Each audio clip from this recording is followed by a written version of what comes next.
that have been consistent speaking against the bad government and for the purpose for reformers. Niger what yo.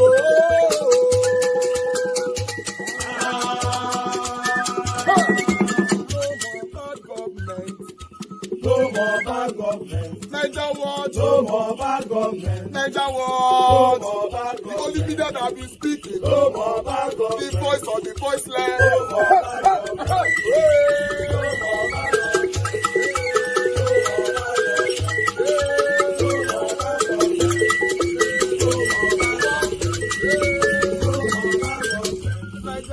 No more bad for the poor. No more bad government. Niger what? No more bad government. Niger what be here? No more bad government. No more bad government. No more bad government. In Nigeria. No more bad government. No more bad government. No more bad government. The only media. No more bad government. The number one media in Nigeria. No more bad government. That have been speaking against government. No more bad government. Niger what? No more bad government.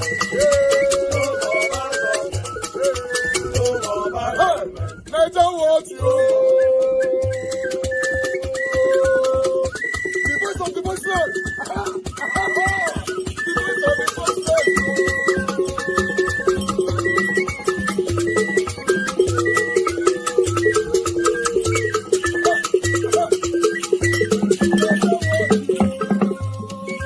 Voice for the voiceless.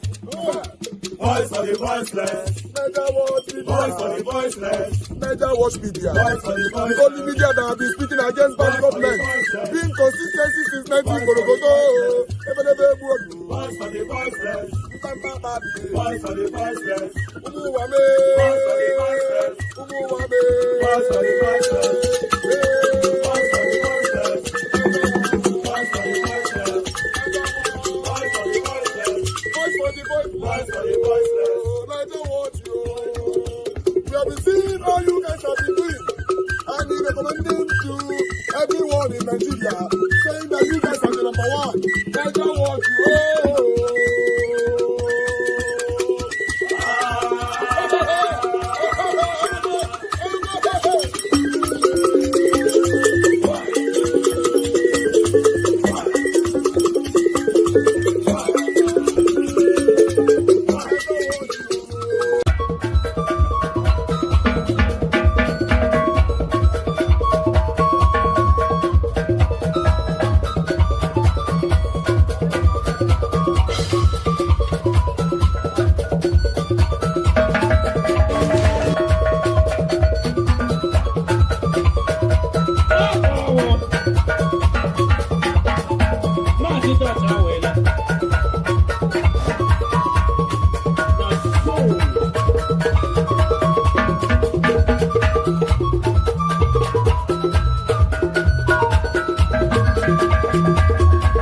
Every one of you, my people, good morning, good afternoon, good evening to you all. Help us to press on the like button, help us to share. I appreciate every one of you. Thank you so much, Mr. Joseph Oji. Thank you so much for that final one right there. God bless you. I appreciate you all. Thank you for all that you guys have been doing. Just help us to press on that like and share. Madam Maka Afojebi, once again, I want to appreciate you. I finally found out that you were the one that sent me the 30,000 naira the other day. May God bless you, man. Thanks for all that you do. I appreciate every one of you right there. I'm going to take some calls right now. Some of you were already calling in. Quickly call in now and let's move on. If you know you are not playing back our video, because some of you pause our live, you go cook pandediam and the goosey soup. Once you don't cook and finish, you can't still play them again. Then you can't call. Waiting me don't talk past for the past 78 years. You can't call me, contribute puts. And that time, my panelists are already talking. So if you know you are watching with a lifetime, you can call in now. If not, you might call later. The time might not be permissible. I appreciate all my people. I would like to start with the first person on the panel today, which is Mr. Jonathan. Mr. Jonathan, thank you very much, sir, for your time with us and for joining us this early. Good evening to you, sir. Please talk to us. Yeah, thank you, Mr. Elvis. I greet you. Yeah, I'm able to join today because today is a public holiday where I am. So I have to, okay. So I have some time to join early. Yeah, I greet you once again. God bless you greatly for the work you are doing. I greet my fellow panelists. I greet Mommy Diaspora once again. You're welcome, Diaspora. God bless you greatly, and all the commenters, all the callers, prospective callers. I greet everyone. God bless you all greatly. You are welcome. For Abati, that you really focused or you really talked about it extensively. The question I would just ask is, where did Abati get that from? Where? Where did he get it from?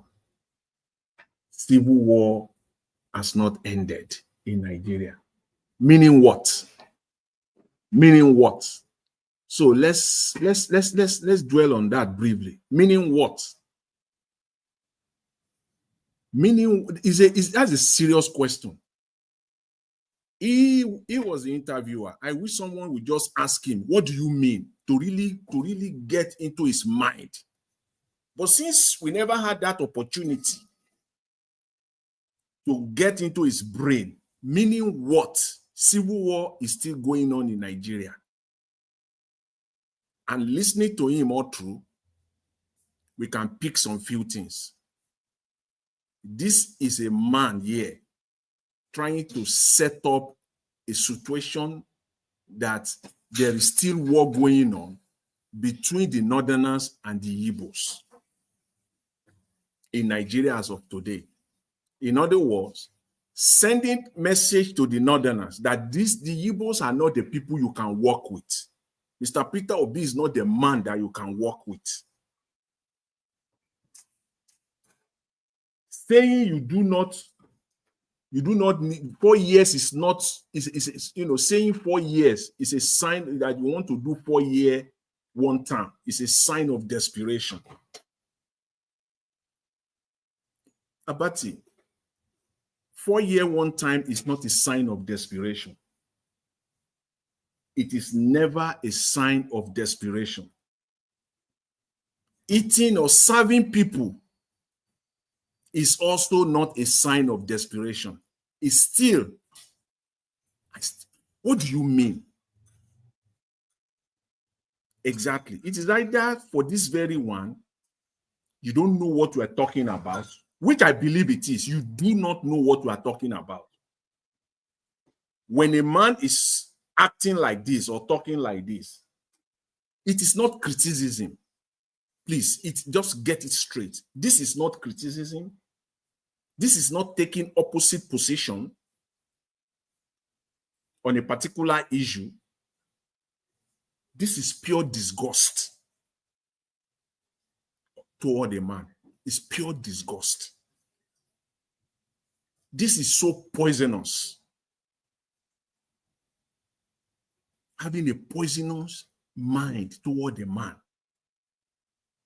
This is pure resentment. It's total resentment, and he was not hiding it. He tried to hide it. He think, Abati think he's smart. But Hello, this sir. is, yes. Now, Peter Obi said one time, right? He started making trouble. His former boss, Goodluck Jonathan, said one term, 6 years. Yes, now You I hear about it? yeah, I'm coming to that. I was just about to say that, this man, Abati, as I said earlier, does not know what he was talking about. The only thing he did there is just to show his absolute resentment toward the man. Because the exact thing that he was talking about, 4 year one term is not enough. You cannot do that. It's a sign of desperation. Your man, President Goodluck Jonathan, enter into that arrangement with the same knots. And I believe now it is very, very clear that people like you that advise Jonathan to go contrary to that arrangement, he lost anyway, by crook or by whatever means. He lost. It was people like you that sat down with him there in Abuja at that time advising him. So you think that everybody will be like you. You believe that every politician, every Nigerian will be like you. An evil man run where no man pursueth him. Nobody is pursuing you about it. It is your mind that is speaking now. You are just speaking. That is who you are. A venomous mind, a very poisonous mind. So resentful. You can see the resentment. He's so resentful of Peter Obi. This resentment is unmatched. I don't know what to call it. I just don't know. But one thing is clear about it. The civil war that we're referring to, that is still ongoing in Nigeria, that civil war that you are talking about is not just civil war between the north and the east. It is Nigeria is at war already. The insecurity that we have in Nigeria, is it only affecting the eastern part of Nigeria? Is it not all across the length and breadth of Nigeria that is confronted with insecurity today? Because in your mind, you narrow that civil war to north and east. That's your attempt. That's what you try. That's exactly what he was attempting to do there. He narrowed it down. And then to come out and say the north will not take it. Who are you to say that?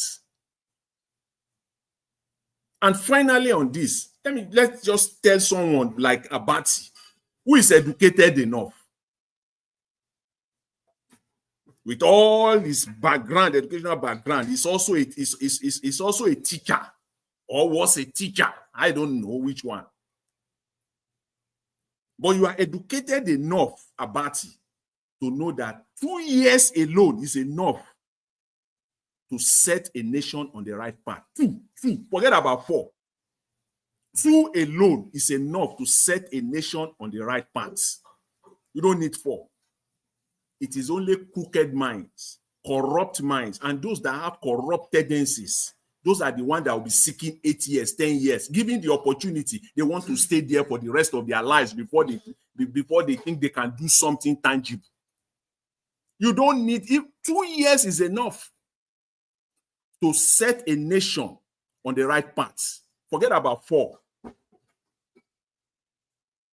So when somebody comes, in fact, saying that we do 1 term, a 4-year 1 term, is part of setting the nation on the right path.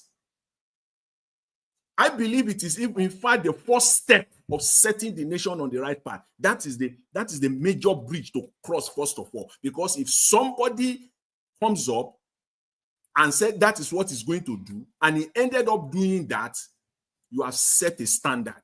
We don't have standard in Nigeria. It's part of setting a standard.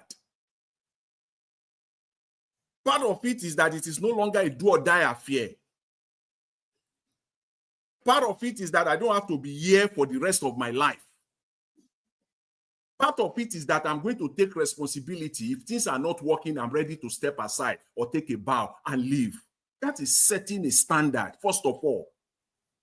If there is anything that we need in Nigeria, I believe that is one of them. That is one of them. How about even telling senators to do 2 years and telling House Rep to do 2 years? We are over 200 million people. Why will it be that it is only some bunch of 500 people that will be shaping the course of our destiny? Why? How? How about telling them to do 2 years? In fact, it will put them on the right path. That's why I talk about standard. It says standard. Because if you are a senator, you are a House Rep, and you know that you can do 2 years only, you will do the needful if you know you still want to be there again. Because you don't have time. It's only 2 years. How about that? It is only corrupt mind and people that have corrupt tendencies that will be calling for 8 years, and perhaps they want to stay there for the rest of their lives. So that's my take on this. This is just I don't know who is working for. Definitely this one is not what Abati was not working alone. It was clear. That's all I just want to say on that for now. And I believe that's just the highlight of the day for me. I'll leave it there for now. Thank you. I will come up back later. Thank you very much. I appreciate it. Thank you very much, Mr. Jonathan. God bless you, sir. Thank you. Okay, for those of you that were calling in while Mr. Jonathan were talking, you can call in now. Maybe like say when I know they follow the read time. Okay, let me start returning the course. Because it be like say, you know, those of you that were calling in. Okay, hold on, sir. I'm trying to. Hello, yeah, good evening to you, sir. You were calling in few seconds ago. Yes, sir. Good evening to you. Please talk to us. Yeah, good evening, Elvis.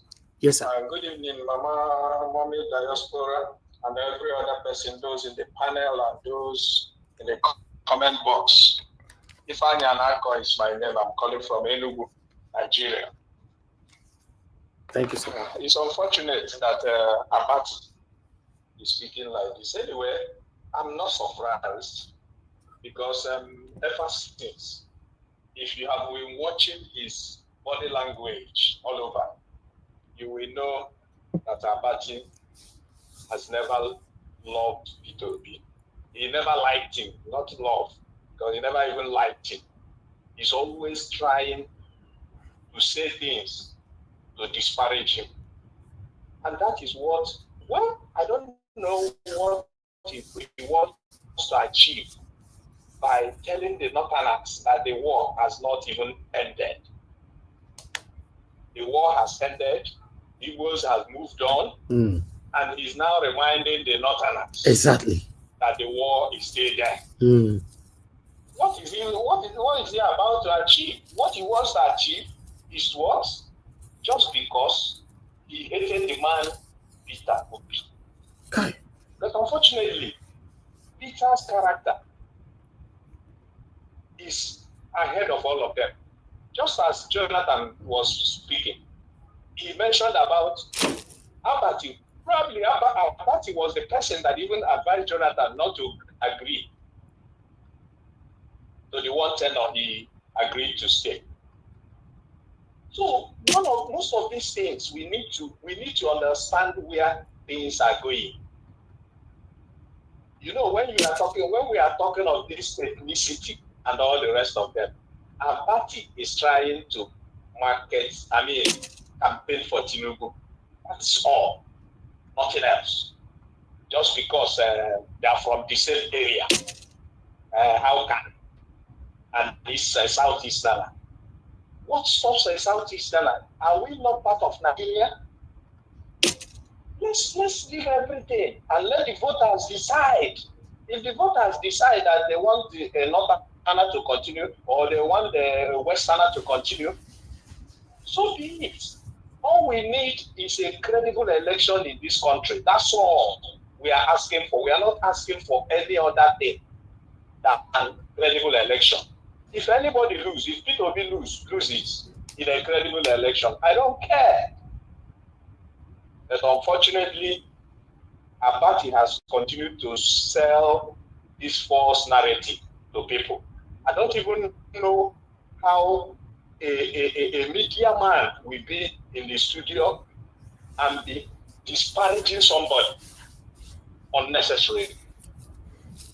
Elvis, I don't know, tonight, you know, I didn't watch that thing until you showed it. Wow. I'm so sad and I'm so disappointed and in fact I don't know how I'm feeling today. But no problem. Thank you, sir. Peter is Peter. And that is all. May God help us, all of us, in Jesus' name. Amen. Thank you, sir. Thank you very much. That's Mr. Ifeanyi calling all the way from Enugu. Mr. Innocent Okpara, you were calling in as well. Let me return your call before I call in the next person on the panel. Mr. Innocent, please pick your phone on time. Thank you, sir. Good evening to you. Please talk to us. Hello? Yeah, Mr. Innocent, talk to us. Good evening to you. We can hear you. Go ahead, sir. Okay. Yeah. Okay, can you hear me now? Yes, sir. Go ahead. Okay. Yeah, so Thank you for returning my call. Yeah, thank you for what you have been doing. Thank you. Say hello to Mama Diaspora, your family, all the people on the panel, and all the listeners. Yes, before you showed this, I saw that video. On Arise News. I was like taken aback. This man, now today he has actually, thrown out his, venom for Peter Obi. I know he has never liked him, but today he has, how, a snake, will just throw venom. What he did today is throwing venom on Peter Obi to see if his venom can kill him. Look at him reminding the Northerners, telling them, remember that the civil war has not ended. He's telling the Northerners that the civil war has not ended. Now, Abati, oh God, sometimes, you don't remember my brother, the last time I was saying to you, when Ohaneze Ndi, came out and you said there was something that you said, this a group of, the word you use, and I said, that's the right word you use for some of those Igbo people, saying that, they should allow, this man to rule for 8 years. And I even said, elections are not made for 8 years. Elections are made for 4 years. Why would anybody say, that nobody should challenge somebody who is running? Then why do we have election every 4 years? We should have been saying, once election, somebody is elected, the next election will be after 8 years. Now he said that 4 years, I really honestly, that's why, sometimes, you show these things, my brother. When you say these things, they perplex me. Remember one time I told you I wasn't going to watch your thing anymore because I don't want to, give myself heart attack. But because, your presentation has captured me, many times I watch you, but I don't, sometimes like today, I wasn't going to even call in. Honestly speaking, I was just going to listen to people, and after that, I just, switch to something else. This man, this Abati, I don't know. I don't have any powers. I don't have anything to say, but this man, when they say somebody has crossed a line, this man has really crossed the line. He has actually shown that he is a very biased, tribalistic human being. Not only for P2B, he's tribalistic. Not that people will be saying, oh, he hates P2B, he hates P2B.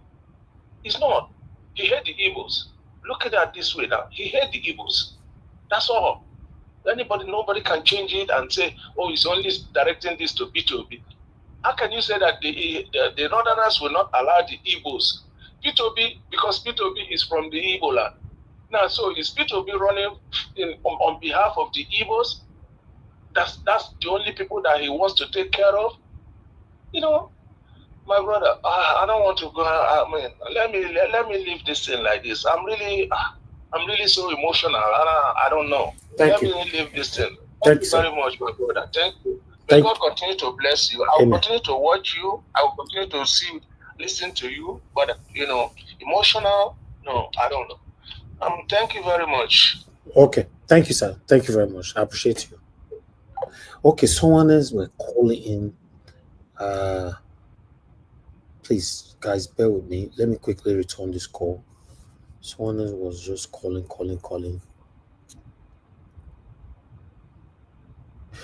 I just hope you pick on time. Hello, good evening to you. Your name and where you calling us from?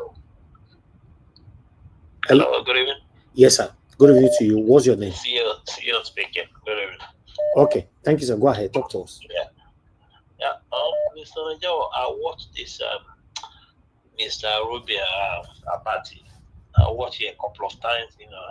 I repeat again. I keep watching it all day today. It's the same thing he repeating. But what I'm thinking about Mr. Ruben Abati is, he's always talking a lot of rubbish in his media. But he's lucky today that the guy that normally correct him was this called Oseni. He's not around today. But the word he used in the media, I don't think that man is proper trained as a media. I think if he can come back for you to give him some training, and And I know it's tribalistic anyway, because he don't use any other word apart from, it's only the Igbo people he use that type of word, just trying to cause problem in Nigeria. It's not even talking about the electricity. It's not even talking about the people who don't have a job. It's not even talking about the kidnapping in Nigeria. It's not even talking about people who don't have jobs and the job creating. And you don't even talk about the government itself that are looting the monies and everything. You're only focusing on Igbo, which is not good. You know, you should think. I mean, you should talk like a matured man the next time when you call in the media. If you know he's not proper qualified as a media, you need to go away from the television station, or he come to you. You can probably give him the training. But I don't think that man is educated anyway. Thank you, everyone. That's my answer. Thank you very much, sir. I really appreciate you. Thank you. Yes, sir. Okay. Oga Ferreira, thank you for calling in, sir. Please talk to us. Yeah, well done on Nigeria Watch. Am I online? Yes, sir. Yes, sir. Yes, sir. Okay. Yes, I want to make my own contribution, and I want to thank you for what you're doing and Mama Diaspora, you're doing a great job. You see, what Abati just blew out. Hello, can you see me? Yes, sir, we can. This is directly from the APC playbook. They're trying to set 2027 up ready for politics of tribal bigotry, and he tries to use one speech to kill three birds there. From that, they are set up. Number one, they want to set it up as the North versus Igbo. Then number two, they want to set it up as the North versus the South. And once they set that election up like that, they will likely ride on tribal sentiment, and then they will remain in power. So Abati is only the voice of his masters. Like you said, somebody text him, code him, put that one in there. That's coming directly from the top to create tribal differences in Nigeria, so that by using the word, the civil war has not ended. When we all know, you all said no victor, no vanquish in 1971 when you said the war was ended. Now you know the war has not ended when an Igbo man wants to run. And Obi is not running on behalf of the Igbo, he's running on behalf of Nigeria. Exactly. They want to set it up between the North and the Igbo, so that the North will now say, don't give Obi the ticket. And then they will now go back to the West and say, well, it's because you even used the statement. He said the North is not happy with a Western government now. So it will be North versus South. That's what they want to set up. Tribal hatred and tribal war. These people are evil. You're right in calling them their real name, satanic. And they are the ones that have held Nigeria down. Anytime that country wants to rise, they will bring up this tribal or religious issue. They've been in charge since 1966. Suddenly, the war has now not ended, so that the North would not look at it from their suffering, from their hardship, from all the pain taking place in Benue, Plateau, and the Middle Belt. They will now look at it as a matter of them going to a death. In fact, that was not a war. That was a genocide against the Igbos. It was not a war, because that war was not supposed to even happen in 1966. But because they want to remain in power, they launched that war, killed close to 5 million Nigerians. And now they are back at their game again. The satanic, devilish people that has held that country in bondage. And our party is only their mouthpiece, their spokesperson. They text him that message to put out there, so that once they frame the message as North versus South, all of you will no longer be thinking about all your hardship and suffering. You will now be North. You will know how Nigerians love their tribal enemy. This is what the game they are playing. That's why Abati is using this statement. That is why he's speaking that. He's speaking on behalf of Tinubu. He's speaking on behalf of Ononuga. He speaks because that is what they want to lay up for your next election in 2027. North versus South. But let us start it by saying the civil war is still on. Igbo versus Hausa or Fulani. Once we start that, Then we will now go back to the Yorubas and say, you see, they don't like your government because you're from the south, not by south. These are very dangerous. These are the enemies of our country, and everybody needs to wake up and see what they are cooking. Thank you, Mr. Elvis. Thank you, sir. Thank you very much, sir. God bless you. All right, one more call. I can see CEO was calling in. CEO, I can't see your number. I don't know where your number there for you. So they call in. Can you call now? Because I don't see your missed call for you. CEO, if you are listening to me, please call in right away. Okay, Black Panther is calling in. Okay, Black Panther, please talk to us, my brother. Good evening to you. Good day, Nigeria.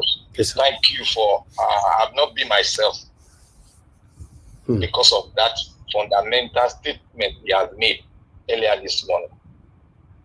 And I want to state categorically clear that whoever is listening to me now, the non-governmental organizations, the people that are really love the country, that want the country to stay, I want people to go directly to court and sue Abati for his violence, trying to resuscitate tribal ethnic cleansing in the Nigerian state. And two, I want the journalist organization, what they call themselves, they have to suspend Abati and they have to debrief him and let him come to tell the people the definition of what he's saying. It's no longer an opinion. This is an aggressive motive to cause ethnic cleansing, to continue the ethnic cleansing in the Igbo land. A war that has ended, that they went to Aburi to end it. He now said the war has not ended. That means he's fighting. He wants the war, ethnic cleansing, to continue. I want the Nigerian Judicial Council to rise up. I want the NGOs, the democratic people, to rise up and go straight to the court and sue Abati. You know what to do. I will not say it all out here until when I get into the studio. This thing, I will preach this thing to the end of the 2027 election. Abati must go down. I beg you with everything I got. Thank you. Okay, thank you. When you say Abati must go down, you have to be specific. How you want to bring it down, because you're on air, but nevertheless, I'd like us to move on. I appreciate every one of you. Mr. Elvis, see, let me just some few seconds, please. You see, what Black Panther said, I think, is in line. In a normal climb, Arise publisher, the publisher of Arise, Obaigbena, should sanction Abati. In a normal climb, they will take him off here. They will take him off here for that statement. It's enough. It's even much more stronger. In a normal climb, they should take him off here. He cannot now come out by any standard. You will see this man is rotting, because he cannot come out on national TV and be preaching peace under any guise. Peace, talking about peace in Nigeria, talking about coalesce, Nigerians should come together. This man is rotting and he should be taken off here. Yes, this in a normal climb. And Arise TV too cannot be coming out and saying that they are preaching peace. They want everything to be normal. No, you cannot. The fight is not only on Abati. Both Arise News, as far as I'm concerned today, they've lost a big chunk of respect. As if tomorrow comes, we wake up tomorrow, God give us life, and Abati is still on seat, then Arise have lost it. Thank you very much. All right, Mr. Jonathan, thank you very much. I appreciate you for that. Let me call Madarita to talk to us. Madarita, you have the floor. It's good to have you on the show. Good evening to you, ma. Talk to us. Yes, good afternoon, Mr. Elvis.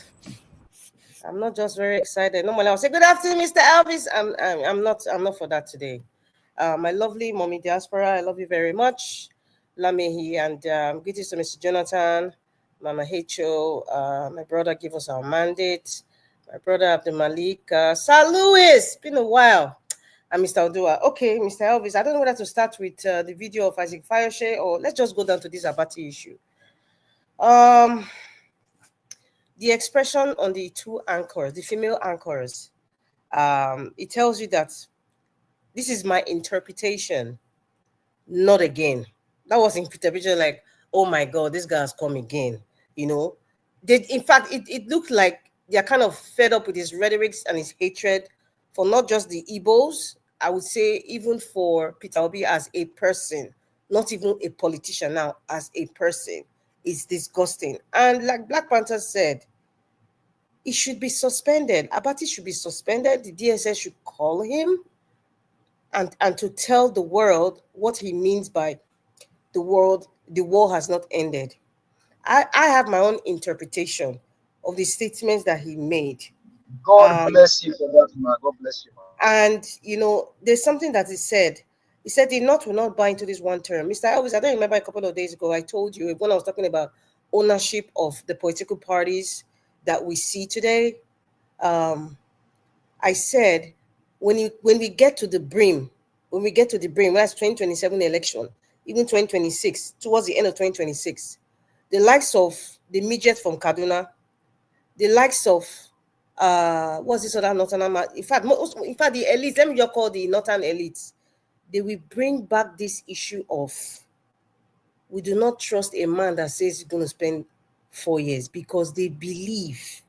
I told you it's a complex. They have this complex that they just have to have some sort of power, and they believe that if a Southerner man like Peter Obi comes to be president and he stays for 4 years, there's no guarantee that you actually stay for that 4 years. So they'll feel cheated that, oh, they're going to steal another 4 years from us, the North. It always happens. That is the temperature of the Northern elite. That is a fact. I'm not just saying it is a fact. Everybody knows this. A typical Northerner will not act, they will not believe. It's easy for everybody to say everything now. It looks nice, peaches and cream. But when push comes to shove, when the nitty-gritty comes down to that level of election, these issues will be raised among the northern elites. I kid you not. And it will be raised through the man from Bodilon, because that is where he plays his card when it comes to the brink. He either brings religion or he brings tribe. That's why when he came to the brink of them not picking him as APC candidate, he said, it's our turn. He was speaking Yoruba. I knew what that meant. He spoke to their elders. He sat down. He was not even speaking English or whatever. He was speaking purely Yoruba. He was saying stories about Eleyi, talking about what is this man, the governor of Ogun State. He was saying so many things and he was saying it's our turn. That is why, Mr. Elvis, that market woman in Lagos that said, he's my brother. He's my brother. Peter Obi na good man, but he never reach his turn. Now our turn. Those statements from Agbado make market women interpret it as it's our tribe's turn. It's not just the elites or the so-called educated ones, you hear them speak, but the people that actually vote, the electorate, the market woman, the shoemaker, the regular guy out there who just sees, and hails him with his title, Jagabam. When they hear a man talk like that, especially from the Southwest, when they hear him speak like that, and he's speaking their language, is my turn, they interpret it as it is their tribe's turn. So therefore, when we get to 2026, next year, by the special grace of the Almighty, when we start campaigning and it gets closer, this 4-year term will be spoken by the likes of Atiku, by the likes of El-Rufai. I am mentioning El-Rufai because that guy is a chameleon. I am not just calling him a chameleon because it's not an insult. We all know the characteristics of a chameleon. It changes color according to the environment. So El-Rufai, the midget of Kaduna, when it comes to that, he will bring out his chameleon-like character. And we say, it's really full. And because they have that, I don't know if it's that complex of they have to be in power. They have to. and seeing an Igbo man that's come to say 4 years, like I said, we shouldn't just be kidding ourselves. I would say Abati is right on that. Yes. The North will not believe this one. They will not. They will not. I kid you not. The North will not. Abati is spot on that. And it is a fact. Another thing he said because the civil war has not ended. There's a lot of interpretation for that. But for you to come now on the national TV to say that you are stirring up something. You are stirring up something. Triggers. I call them triggers. Triggers. And the nation doesn't need triggers like this. The nation doesn't need it. And Abati, you are a disgrace to your generation. In fact, you are a disgrace to every good living Yoruba man or woman. You are a disgrace. You are a disgrace to even your generation. You are almost 60. I don't even know maybe he's almost 60 or he's early 60 or late 50s. You are a disgrace to your generation that were born around that time because you knew how Nigeria was. You know what you benefited from Nigeria. And then how dare you? The fact that the country is divided among so many lines, you are not triggering a wound to say the civil war has not ended. Even if you wanted to make it seem like because of the marginalization and the hatred of the Igbo people, it's interpreted that the civil war really mentally hasn't ended. But do you have to come and say it with such venomous statements? Arise TV, Unduka Obiabena. If this guy is not suspended, well, I know he will not be suspended. Please, I'm waiting to be proven wrong. I will come and apologize. Oh, maybe my perception, was wrong. But Abati will not be suspended. The words that will come, people will tweet and insult him. Most likely from the Eastern extraction, they will tweet and he will tweet back. That is how the matter will end. But however, the people who are supposed to capture that trigger, they've captured it already. Yes, they've captured it already. The civil war has not ended mentally in a lot of people's minds, and the people who are talking about are the seniors. I told people from a few days ago, I'm dealing with changing the mindset of some seniors who have carried this baggage of 1966, this baggage of 1956 as well.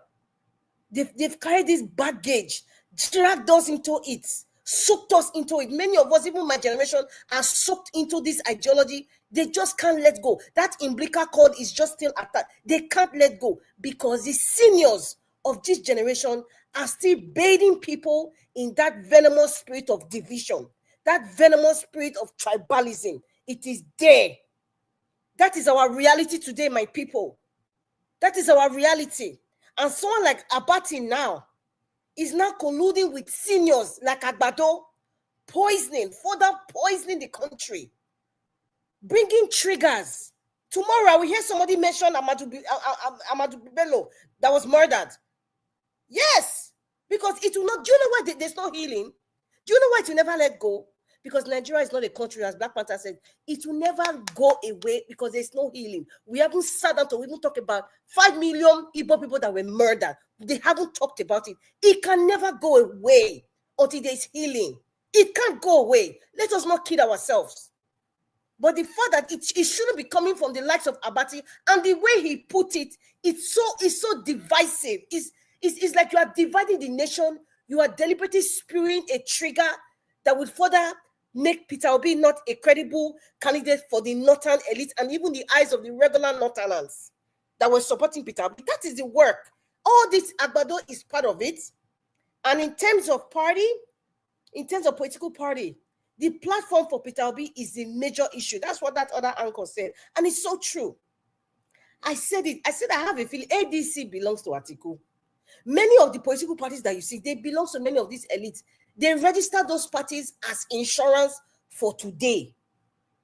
So that when a candidate comes now, like Peter Obi, and they see that, oh, this person is a threat to the satanic plot that we have for ourselves, we will make sure that he will not have any platform to go. Any of us that is in the forefront of the seats, who is the executive, we make sure that we will control the INEC. You see how they arrange everything, no?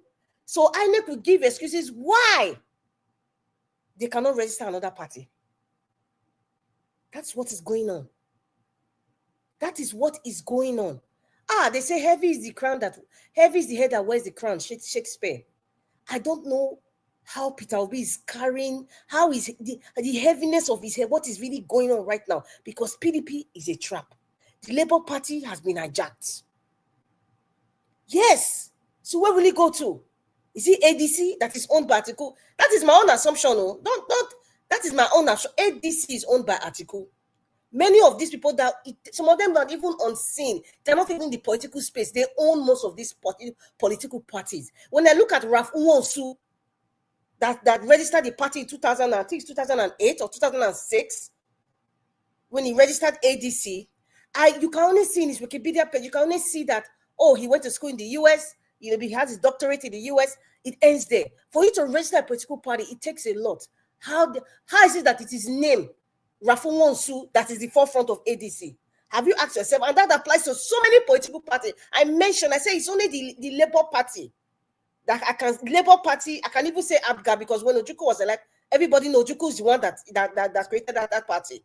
I mentioned another party again, that's it. I will even say Shorore's party. I dare say Shorore was giving money to even create that party. I dare say that. Yeah, so it's like I'm not trying to sound, be a bearer of bad news, but we need to understand certain things so we know how to handle it. Peter Obi right now, his platform is a major issue. Is a major issue for us. And many of us, take it or leave it. It's like we're sitting on the fence, we are following him, but we're like, we want to know where your foundation is so that we start building from there. But you see, these evil plotters, they have kind of barricaded him at every side. And that's why I say I'm still a part of a Labour Party. I am not a member of ADC, but he's part of the coalition. So you see, we're in a fix. It's not just about election right now. We are in a fix. And the likes of Abati that comes out to talk, and thank you, Mr. Elvis, for this kind of platform. And please, you guys should share this. We need to start counteracting these people. I said it yesterday. Because these are people like Abati, these merchants of Confucianists. In fact, that is the second name. Merchants of confusion. Merchants of confusion. Bad blood. That is just a bad. Agbado is going to do anything by thing. This is, in fact, the only person that is desperate at all is the likes of Agbado, because he's using the likes of Abati.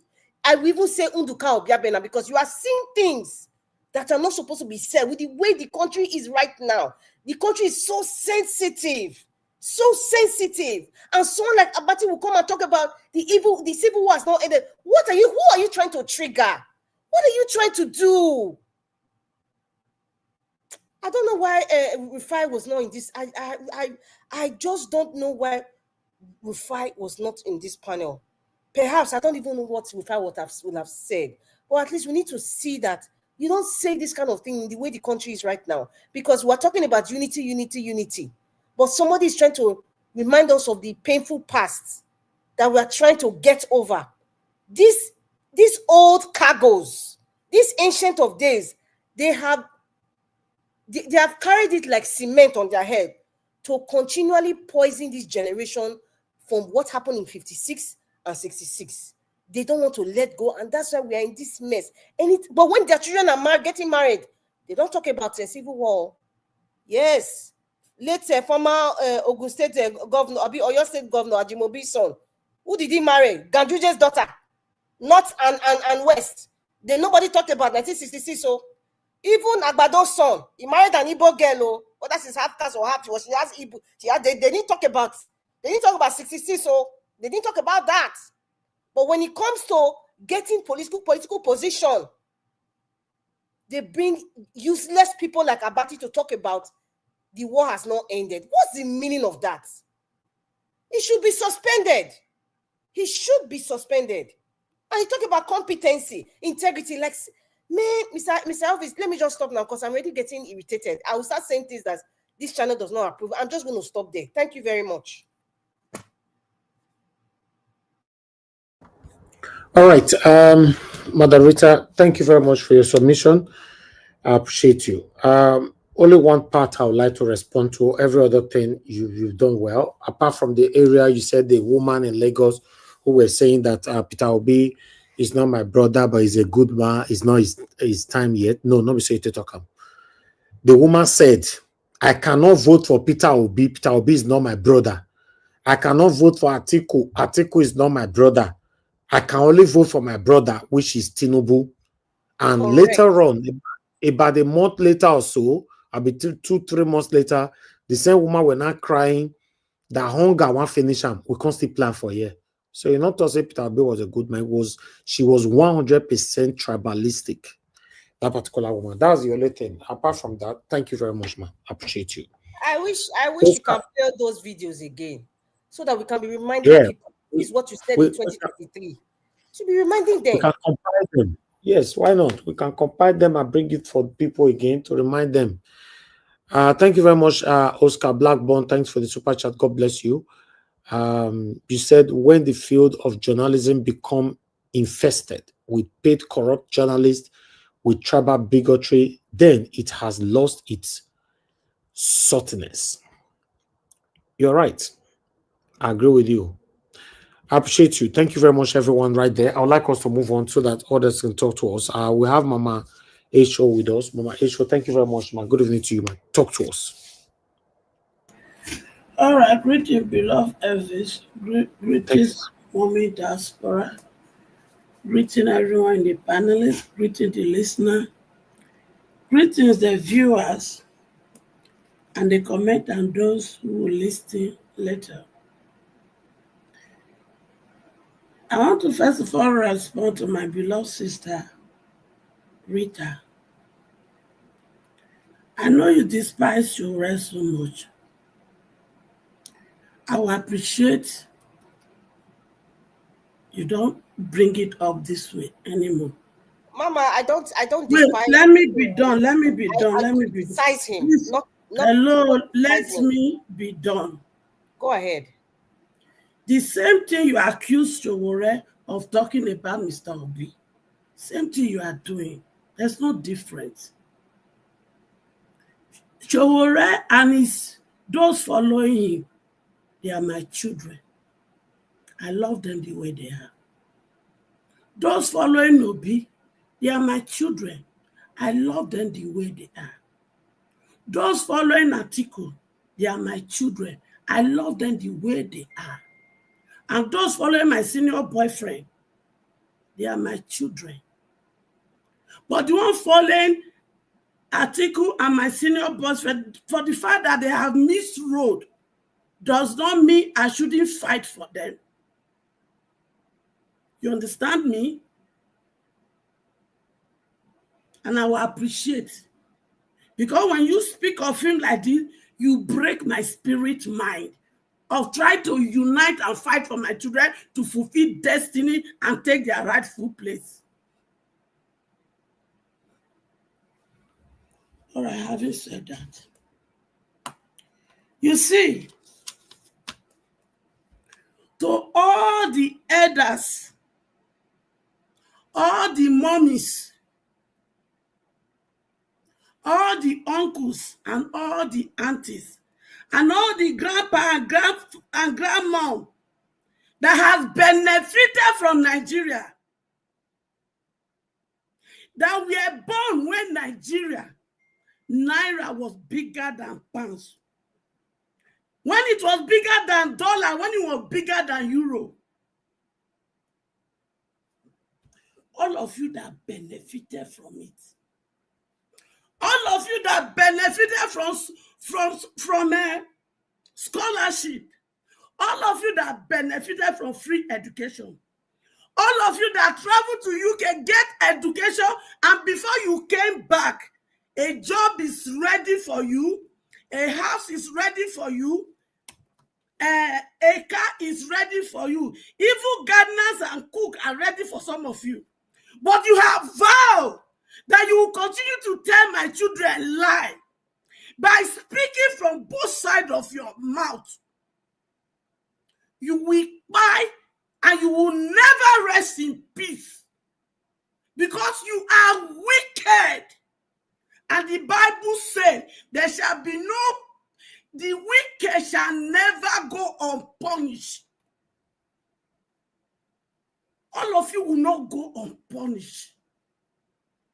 And all of you that have decided to take Ghana must go, or brown envelope allegedly, to come to begin to continue to lie and deceive my children, it will never be well with you. You will not know peace. May kidnapper recognize you. May they see your house. May they see your family. Because I cannot see why some elders are so wicked. You travel to Dubai, you travel to London, you travel to US, you travel to France. You see those developments. And yet, you vow in your spirit that it only belongs, those kind of development belongs to only you and your children, because you people have looted Nigeria dry and used the money to sponsor your children. You will never enjoy those children. Never! And to the honor of Arise TV, if you do not do something about this Abati nonsense, if you people do not suspend Abati, don't worry. You will hear from me and my children. Shebi, it's because we are watching your channel. Shebi, my children subscribe to you people. That is why you can present it. You people can talk to us on YouTube. By the time we will subscribe all of you from the social media, report all of you, and block you out of the internet, then you will be doing 4:30 this thing. Wicked people. Mr. Abati, why am I even putting Mr.? You don't deserve to be added Mr. With your Gorimapa head. Come and me, Mama Aisha, come to me. I will not allow you people. I will never allow any main media to deceive my children during this period. Hey, Mr. Abati, civil war has not ended. Correct. I didn't know you are not the new leader of the civil war, the new generation civil war leader. Oh, Ria Ibenya ma dàbí ti sorry wa Abati. Kò ní dá fún ẹ. Tiwo. It will not be well with you and your children. You will. Abati, let me ask you one thing. I beg, stop calling bodyguard to drive your car. Make you drive normally, not they carry policemen, not they carry soldier. Drive normally in that your street of Lagos and see what all those children you people turn to Agbero, all those children you turn to Hula. Drive and let me see what they will do to you. Useless old fool liar. You bigotry man. You disgust me at your age. So you enjoy the suffering of Nigeria. Abati, I'm asking you. You are enjoying it, eh? You are enjoying it. Oh, Lori Burukuti on need that for a year. It will never be well with you. So you are the leaders of the civil war, eh? Be ready. Be ready for this, your civil war, Lord. Now, let me tell you one thing. Yes, Mr. Obi say he's not desperate to be the president. But Mr. Abati, me and my children are desperate for good governance. And since Mr. Obi said he will provide the good governor and enabling environment for them to use their God-given talent, smartness to fulfill destiny, then we collect the title. Leave Obi alone.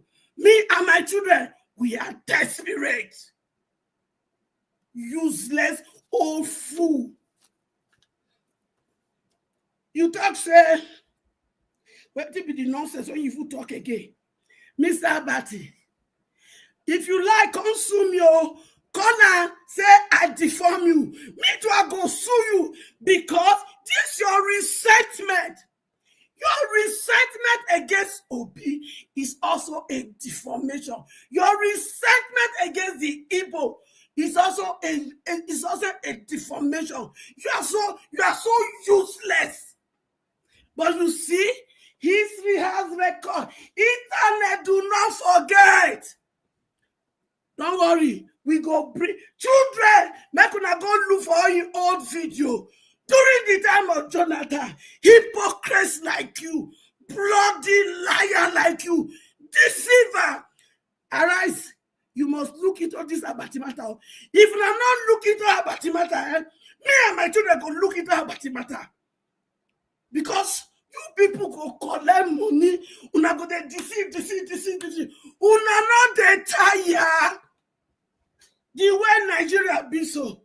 Now so the UK one and the wrong go do holiday, go do treatment. Is that how it is?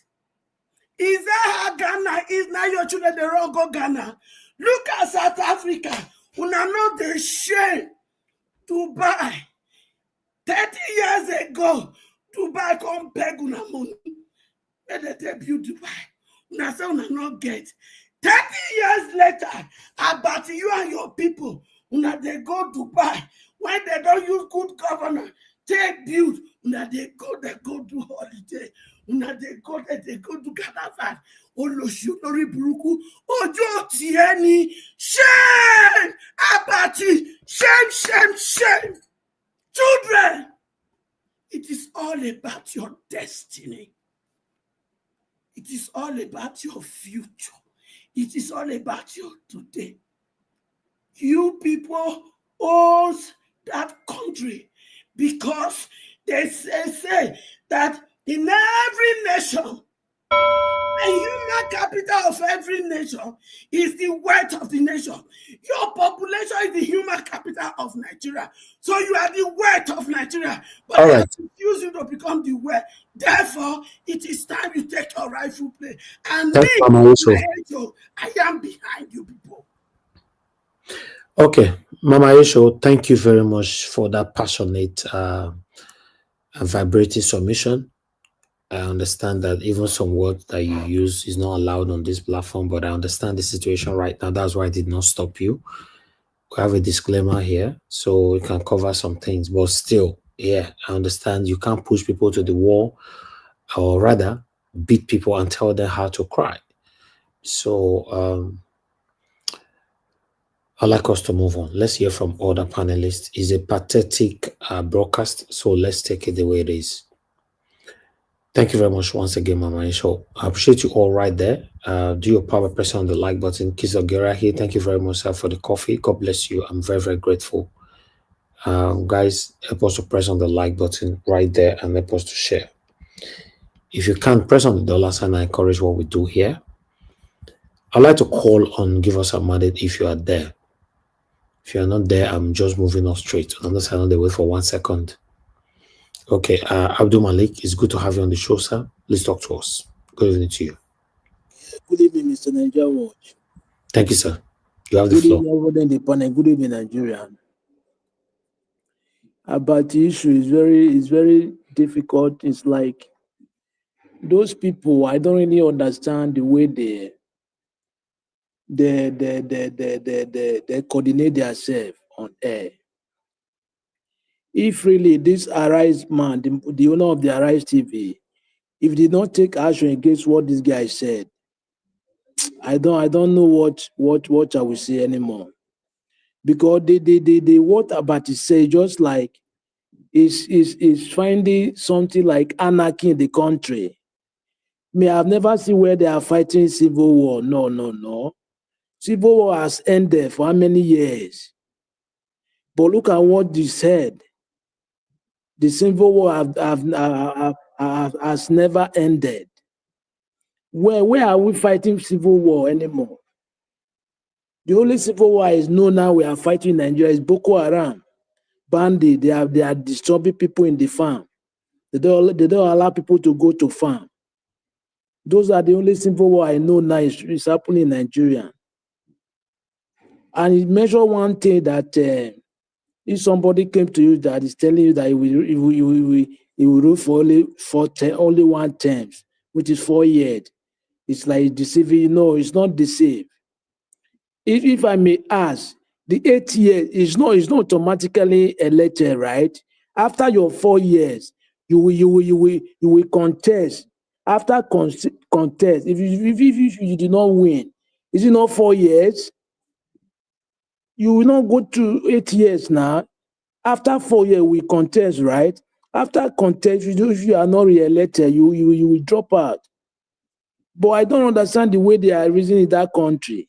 If this is automatically 8 years, we know that it is 8 years, you will complete the tenure.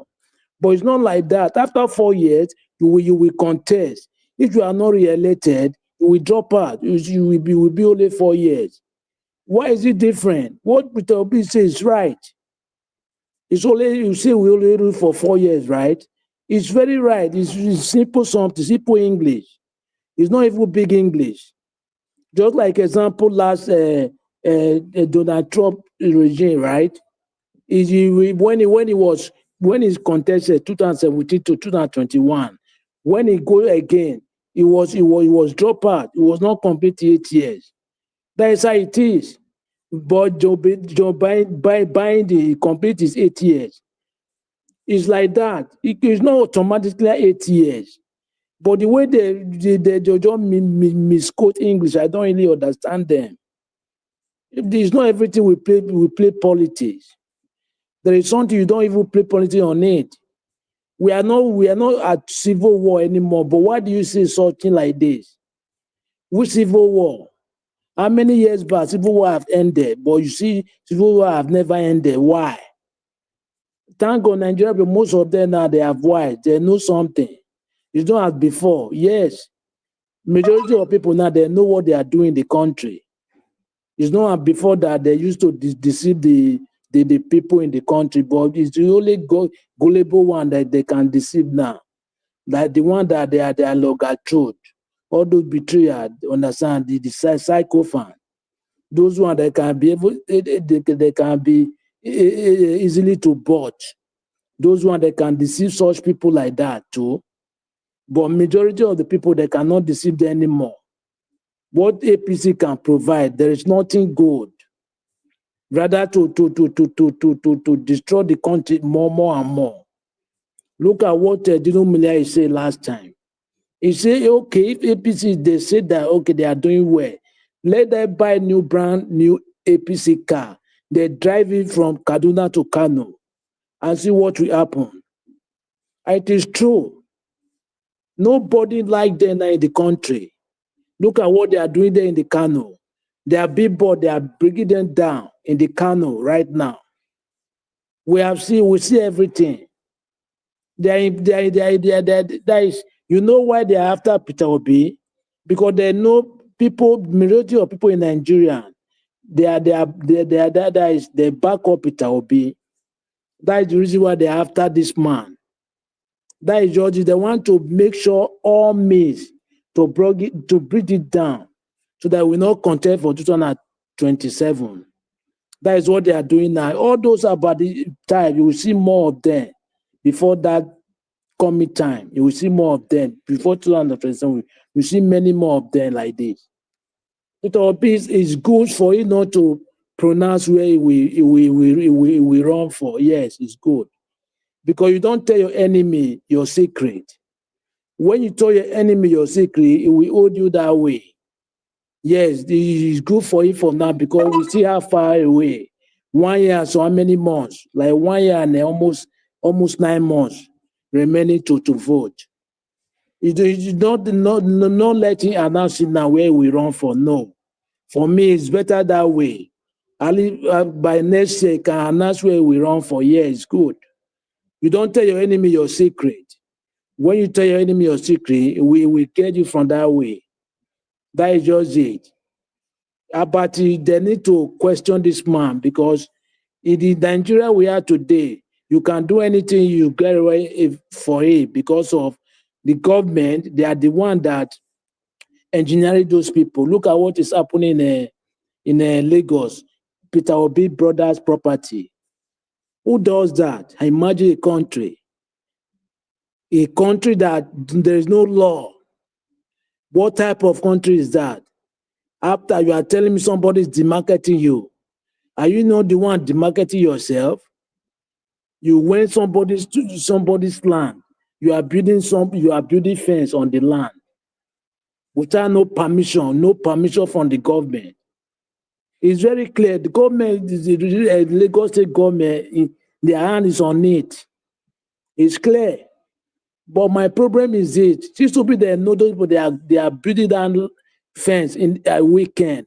They should go and arrest those people in the weekend. They should not wait. Let them go and arrest those people, so that from there they will know who sent them to that land. I don't really understand the country we are living today.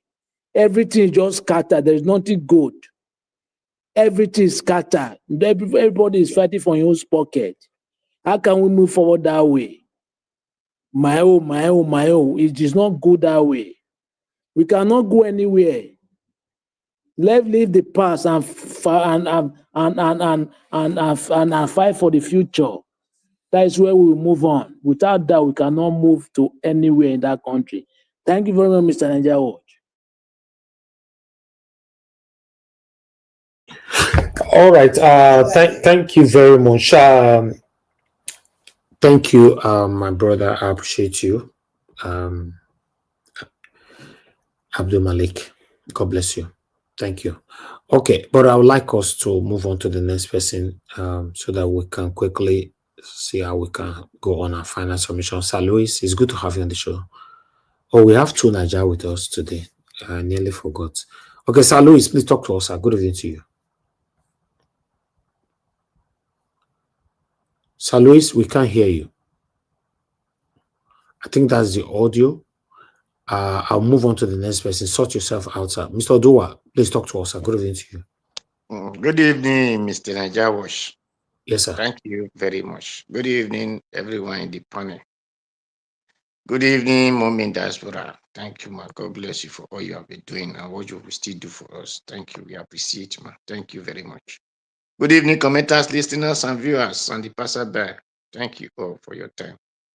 Well, according to the topic on the Abati, who really against Peter Obi, it is pertinent or fortunate to see that people who are so arrogant without dignity believe that nobody have values, because Abati is so arrogant, foolishly thinking that because he doesn't have dignity, doesn't have value, that no other person that have dignity or value.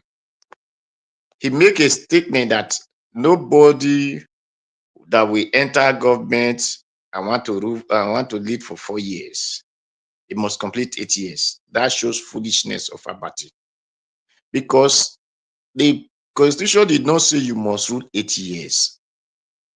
If Constitution give you 4 years, if you do well, you have opportunity for another 4 years. But if you did not do well, the people vote you out. It's just because what we have in Nigeria is not a vote of the people. It's a court decision and ANEC decision. Because if not, it's supposed to know that the multitude is the one they said with the vote. But what we have in Nigeria, and even though the multitude go out to vote, then the ANEC will say go to court. Then court will say they are using technique, or they cannot go to a market to go and be looking for evidence. If not the foolishness of these so-called people who say they are old or they need respect, then with their foolishness, the court supposed to be rejecting any election that come to court and tell ANEC go and rerun that election. Not to say, okay, they will fight in this place, they will ban. No, all the local government, even if it is a state, rerun the state election. If it is federal, redrawn the federal election. By then,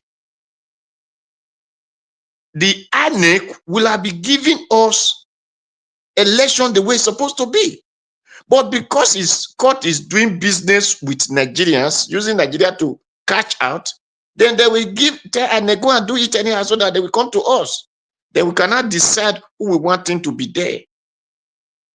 He said they are not sharing ice cream, not to talk of Tinubu is going to be giving people ice cream because they are sharing money. So Tinubu had the money to give.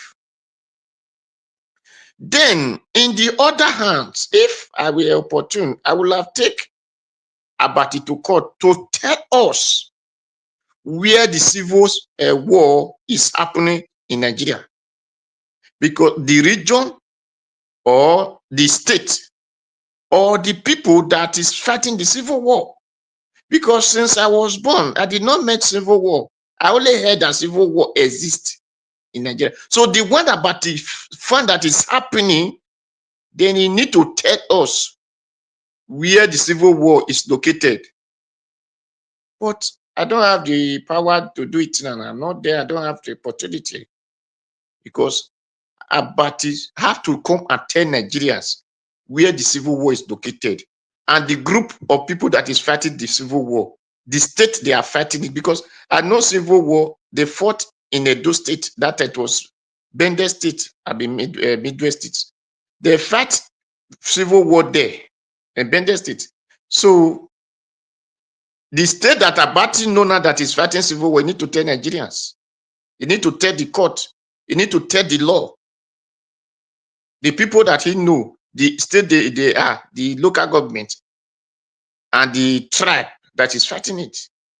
Because even the coup, they were calling Igbo coup. Babangida, who fought those things, later came out and said it was not an Igbo coup. That even lead to war. Those things said no. I said, people say Ojuku caused war. I said, no, Ojuku never caused war. Ojuku was only obeying order and instruction. I say, this is our agreement. Let agreement become fulfilled. So, those who have the power to ask Abati these questions that put it in the right direction, because he has to go appear in court and tell the court where the civil war is located and the people that are fighting it. So that is for Abati. Then for the so-called what do they call Daddy Chris, Daddy Freeze. This shows the mentality of Daddy Freeze. A people will come out and claim to be sent. A moment he come to Daddy Freeze with Peter Obi. I don't know where Daddy Freeze has anything about Peter Obi that he's trying to condemn Peter Obi. I thank God that Fayose brother is able to correct him. He said when the PDP need Peter Obi most, Peter Obi disappoint them. How?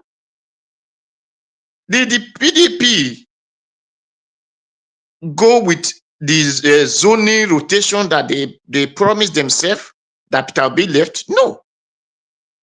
They said it is open, this thing. And PDP was the one zone to north and zone to south. It was time of south, they make it open. So why did you say Peter Obi disappoint such people? PDP for that have breaking their own law. Then, secondly, the PDP said that they were looking for capacity or qualified person. They were not looking for a qualified person. They were just looking for we share money. That is why we are calling them PDP share the money. So that is why Atiku brought out money, Wike brought out money. Peter Obi is quality and capable, but he will not bring out such money because he's not going there to come and loot your money. That is why look at evidence shows that Wike get to Abuja, he started dragging Abuja land to himself.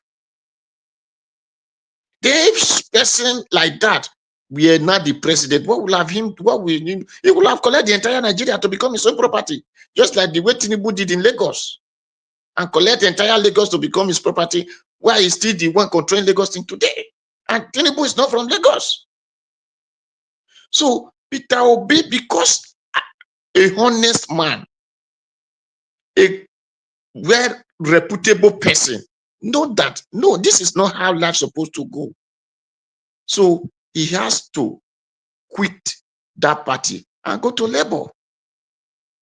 So I don't see where Daddy Freeze we want to be throwing tantrums on Peter Obi. Then for the Abati who said that sharing of food or doing these things, boy, shows arrogancy in Abati without dignity. Abati will have been advised to go to Japan to go and learn how life's supposed to be before he returned back. Because I look at Abati as a child who's still inside, a baby who's still inside the mother's womb, who have not even come out for his eye to see, not to talk of have sense at all. He should go to Japan to go and learn what they call humbleness. A person went to Japan and ate in the restaurants because he thought the arrogance they used to eat in Nigeria. So when he stood up from the seat, a wealthy old man came and packed his plate. He's surprised. He said, "Who is this man? Is this the owner of it?" He said, "No, this is how they live life here." You have to understand what they call dignity. Because you refuse to pick this plate, that's why this man has to show you example. It doesn't matter you thought you have. No. And that is why Japan is where to do. Nigeria is not where to do because of such arrogance like this man.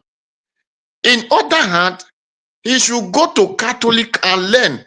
Did he not see Pope washing people's leg?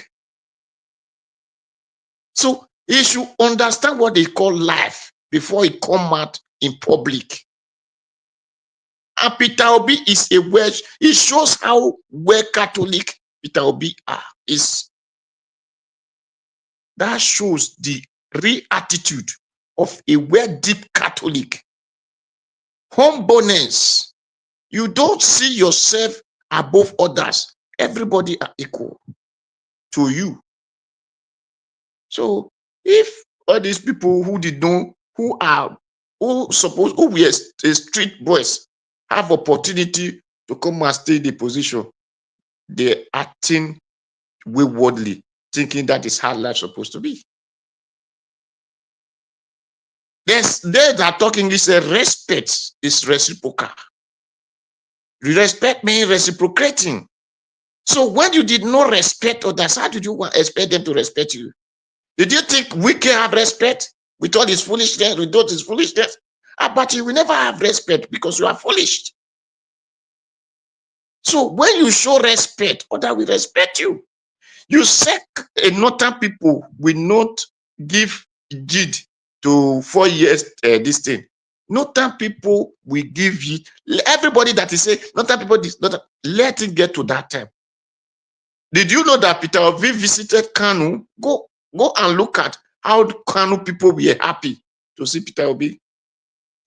So if you, the Satan man, hate Peter Obi because he want to do good, Satan woman hate Peter Obi because you feel you want to do good, don't think that is how the northern people are thinking.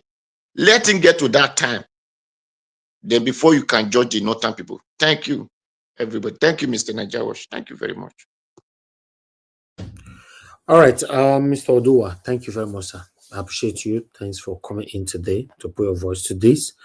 The final we have is Tunaja. Tunaja, please talk to us. It's good to have you on the show. By the way, where you did since Tunaja? I don't know. I've just been roaming the wilderness, it takes a while. Greetings, thank you. Talk to us. Thank you for having me. The greetings to all the panelists, the chat, and to the viewers. I watched the video just now about what Abati said. Clearly, Abati is not for Peter Obi. I think whenever I hear him talk on that panel, you can see that he has bias against Peter Obi. As a matter of fact, he has bias. You can see that in many of the Nigerian media. If he's a Southwesterner, they tend to have a kind of bias in support of the current president. They do that. Yeah. The question is, is it okay to do that? Maybe it is. Maybe that's how the politics is everywhere. And if you look at America, the same thing now. people are allowed to side with their own. Like Peter Obi now, when the Southeasterners side with him, you can't necessarily say, oh, Southeasterners are being biased because they are siding with Peter Obi. People have an affinity towards people from their own area. Sometimes it may not even be tribe just because it's from their own area. But the comment he made regarding the Civil War aspect seems to be coming from a very, very a kind of dark and a kind of visceral rejection, and he probably has some bias against Southeasterners himself. That's why he brought that up, saying that the Civil War has not ended. What kind of rubbish is that? And people like that shouldn't be, they should be censored actually, because there was a program I saw about 4 days ago on channels, and they were discussing why our leaders keep using divisive language after Kwakwaso talked about the South, that Tinubu was only developing the South and stuff like that. Our leadership and our intellectuals, they really need to learn how to censor themselves, because we're already in a precarious situation, and to be coming up with divisive language like the way Abati said today is just shameful, really, because you can tell at least it's like he's trying to be more kind of tribalistic than even the Hausa people. It's like the Northerners. I mean, why is he saying the Northerners Civil War has not ended? Is he the one that is going to fight the Civil War for them? It's like the kind of statement he's making. For the life of me, Nigerian leadership and Nigerian elites, we really need to check ourselves. It's one thing to be in support of your own kinsman, which is fine. You can do that, but don't try to be creating division when other sets of people are probably looking to side with another group you don't like Peter Obi now. He has always been very, very animalistic against Peter Obi, and for the life of me, I don't even know why. It's like your guy is in office already, so what's your problem? So are they worried that Peter Obi is such a threat? And that's their fear. Their fear is that Peter Obi could unseat their president, this is Tinubu, and that's why they are totally against him. You can be against him, but don't be divisive about the nation. And I see so many Yoruba people when they talk these days, they cross that line. Just because you are signing your man doesn't mean you should treat the nation, the other people in the country, like stupid people. Doesn't mean you should treat the other country, the other part of the country in a divisive manner. And I have to, sometimes when I see this type of behavior, it makes me even more furious with fellow Southeasterners. In that, because we are in the South and we are in the Southeast. Like, if we get our act together, there's more numbers there. But because of this chaos that shows up now and again in the Southeast and the South, they can't seem to get their act together. That almost all the major infrastructure in the country is being stationed in the Southwest, especially in Lagos. Who is to be blamed? Are we going to keep making an excuse that it's only the Hausas that or Fulani or this? No, we too have to be held. We have to hold ourselves accountable in that region. Look at the Benin city. Benin was one of the most advanced areas in Nigeria before the British came and they took over the country. But look at Benin today. It's a backwater now compared to other parts of the country. How did that happen? How did we get to this point whereby the region that produces most of the wealth, the region that has more people, are so underdeveloped that you don't have most of the structures in the country, that actually, if you are trying to plan for this country's prosperity, it should come from that region. Because the waterways cut through the heart of this country from that region. But yet, all the development is going to one corner. Why? Now they are talking about building another seaport in Calabar that they've been trying to build for how many years now. They are talking about Lagos-Calabar road that they seem to only have built only the Lagos one. So which means if he loses election in 2027, some other president comes and stops the project, then it's only one side that has been built. The way we do stuff in this country is just not appropriate. And I really think that we in the South and the Southeast, we need to get our act together. We can't just keep blaming them. You can't blame Yoruba people for starting with Yoruba person. You can't blame development for going to that area. We do have to hold ourselves accountable, because the South, there was the Niger Delta uprising issues. The Southeast, they had their own within Namdekano and all the autopilot and name it. We have to sooner or later get our act together. Look at the North now. How much investment do they have there?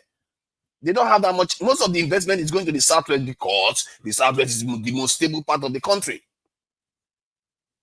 We have to stop just say, okay, just blaming them. Say, oh, the Southwest, they don't like anybody to prosper, or they are showing off too much. Maybe they deserve it, you know. Maybe they deserve to get what they are getting, because if they don't lose their mind whenever stuff goes wrong, at least they contain it to an extent, then they deserve prosperity. We, on the other hand, we have to get our act together. If it's a Edo State, they have to work with Delta State. If it's Delta State, they have to work with Bayelsa State. Bayelsa has to work with River State. Everybody has to work together, Imo, all of them. You have to work together. Sooner or later, there will be consequences. This is going to keep happening more and more. Stop blaming them. We have to get our own act in order. But I will point out in terms of these divisive characters in the country, because politics is coming now, and it's going to get worse. And this is why it's important we start stemming it right now, because we don't know how much the way President Tinubu behaves. You know that guy, before you know it, he will send soldiers out there. So we have to start calling these our behaviors out right now, so that it doesn't get any worse. People like Abati, they should be censored. What I should be taking up, that's up to Arise TV. But for him to be evoking the civil war on a presidential election issue, that what is he talking about? Were there not Northerners in Abuja that P2B won hands down? We don't know Northerners there. There are many Northerners that see eye to eye with P2B, and he didn't. Tinubu didn't exactly smash the North. He didn't exactly smash it and just won everything. I don't know what kind of attitude this is. Like, oh, because Northerners may never vote for P2B, but guess what is going to happen? They will still vote enough for him, for the South and the Southeast to do enough to unseat President Tinubu. That is always what happens. If you have two Southerners running in the race, the South will vote the South. If you have a Northern person running in that race, no matter what happens, even Southeast will vote for Tinubu. If you have a Northerner now, let's say Atiku is running, the Southeast will vote for Tinubu. That's how welded the Southeast and the South are to Southern votes in Nigeria. Historically, that's what they've always done. So for him not to just be so petty and start, just because he doesn't like certain part of the nation, or maybe just P2B doesn't like, he just starts evoking civil war as if the whole country is blanket hatred of one side. That is not true. If you look at the voting pattern in this country, the regions vote similar way. They don't change depending on who is in the presidential contest. If you have two Northerners, the Southeast will vote PDP. Then, if you have two Northerners in the race, but if you have South and North, the South they don't care who it is, they will vote South. And the same thing in the North. So if you have North and South, the North will always vote North. You will get some votes, but they will always vote North. If you look at this last election too, the North mostly voted North. I don't think Tinubu won the Northern vote even. Where do you think Atiku's vote came from? Tinubu didn't win the Northern vote. So let's just step back a little bit. And people like this is Abati, people like Erofai that made that religious incendiary statement that he made before, people like MC Oluomo, all these type of characters, they have weakened our nation from within. Even I will dare to even say people like someone like Nnamdi Kanu too, Simon Ekpa, all these people that keep dividing our people, turning us against each other constantly, they need to stop. We have to call every single one of them out. They can't just keep going on, dividing the country, and while they divide the country, do you know what that does to us? It makes us very vulnerable to foreigners.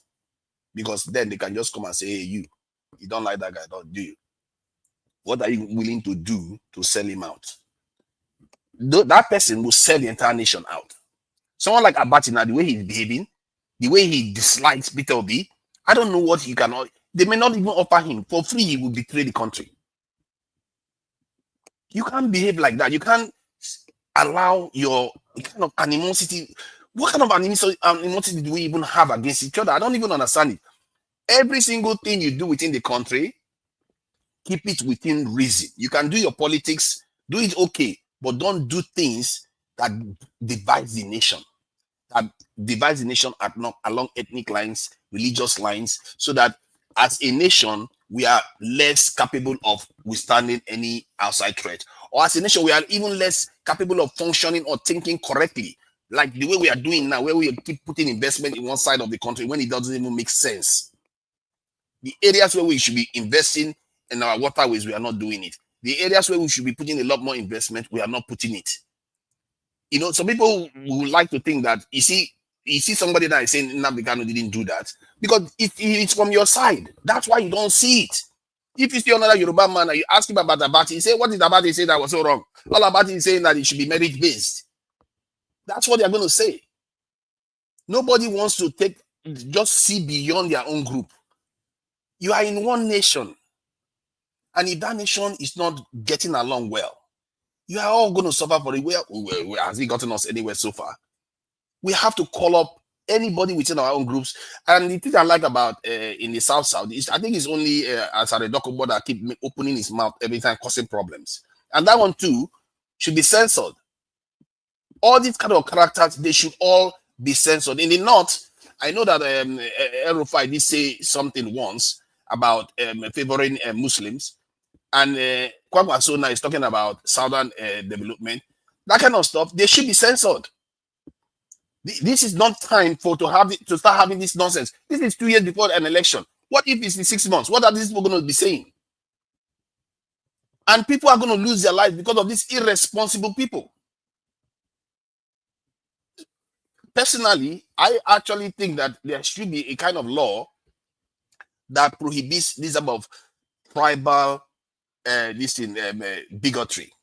If you say things that is tribal incendiary, you should be reprimanded. Any civilized nation has it. In the UK now, they have what they call hate speech law. Even in America, that is supposed to be free speech. There are things you can't say. We can't keep doing this to ourselves. This is why most Nigerians don't feel like they are in a nation. That's why they don't feel like they're in a nation. Why would you feel like you're in a nation? Every time your people want to aspire, they tell you that a civil war has not ended. Or they say that your people are acting too desperate. People don't have empathy. That is the problem with people. Like, you know, when I heard that Jonathan, Goodluck Jonathan, wanted to run when Buhari defeated him. When he wanted to run that time, I thought it was a bad idea for him to run. Because when I left this country in 1999, the idea was that there will be a rotational system of government. So if Yar'Adua died, he's wanting to serve the 2 years remaining of Yar'Adua's term in office. It's wanting to run again and win. Then it's even an insult to run it or again after that, which means as a democratic during this democratic dispensation, he would have run the country for 10 years straight. What did he think he was doing? He's creating tensions in the country. People are so selfish.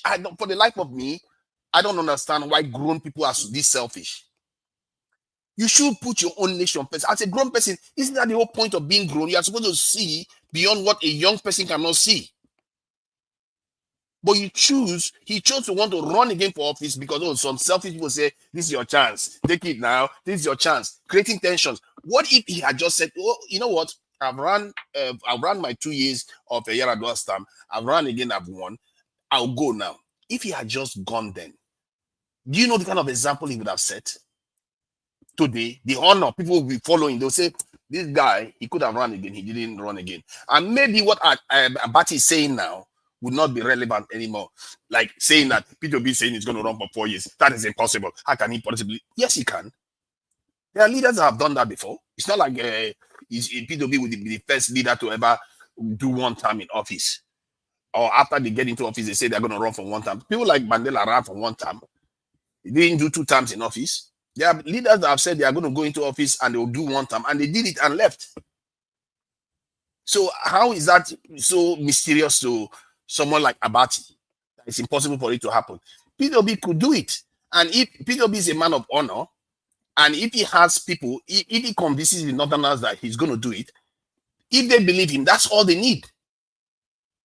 That's all they need. And I really hope any Southeasterners do not pressure him to run for a second term if he says he was going to go in there and run for one term. Why is it that we don't have any sense of integrity in this country?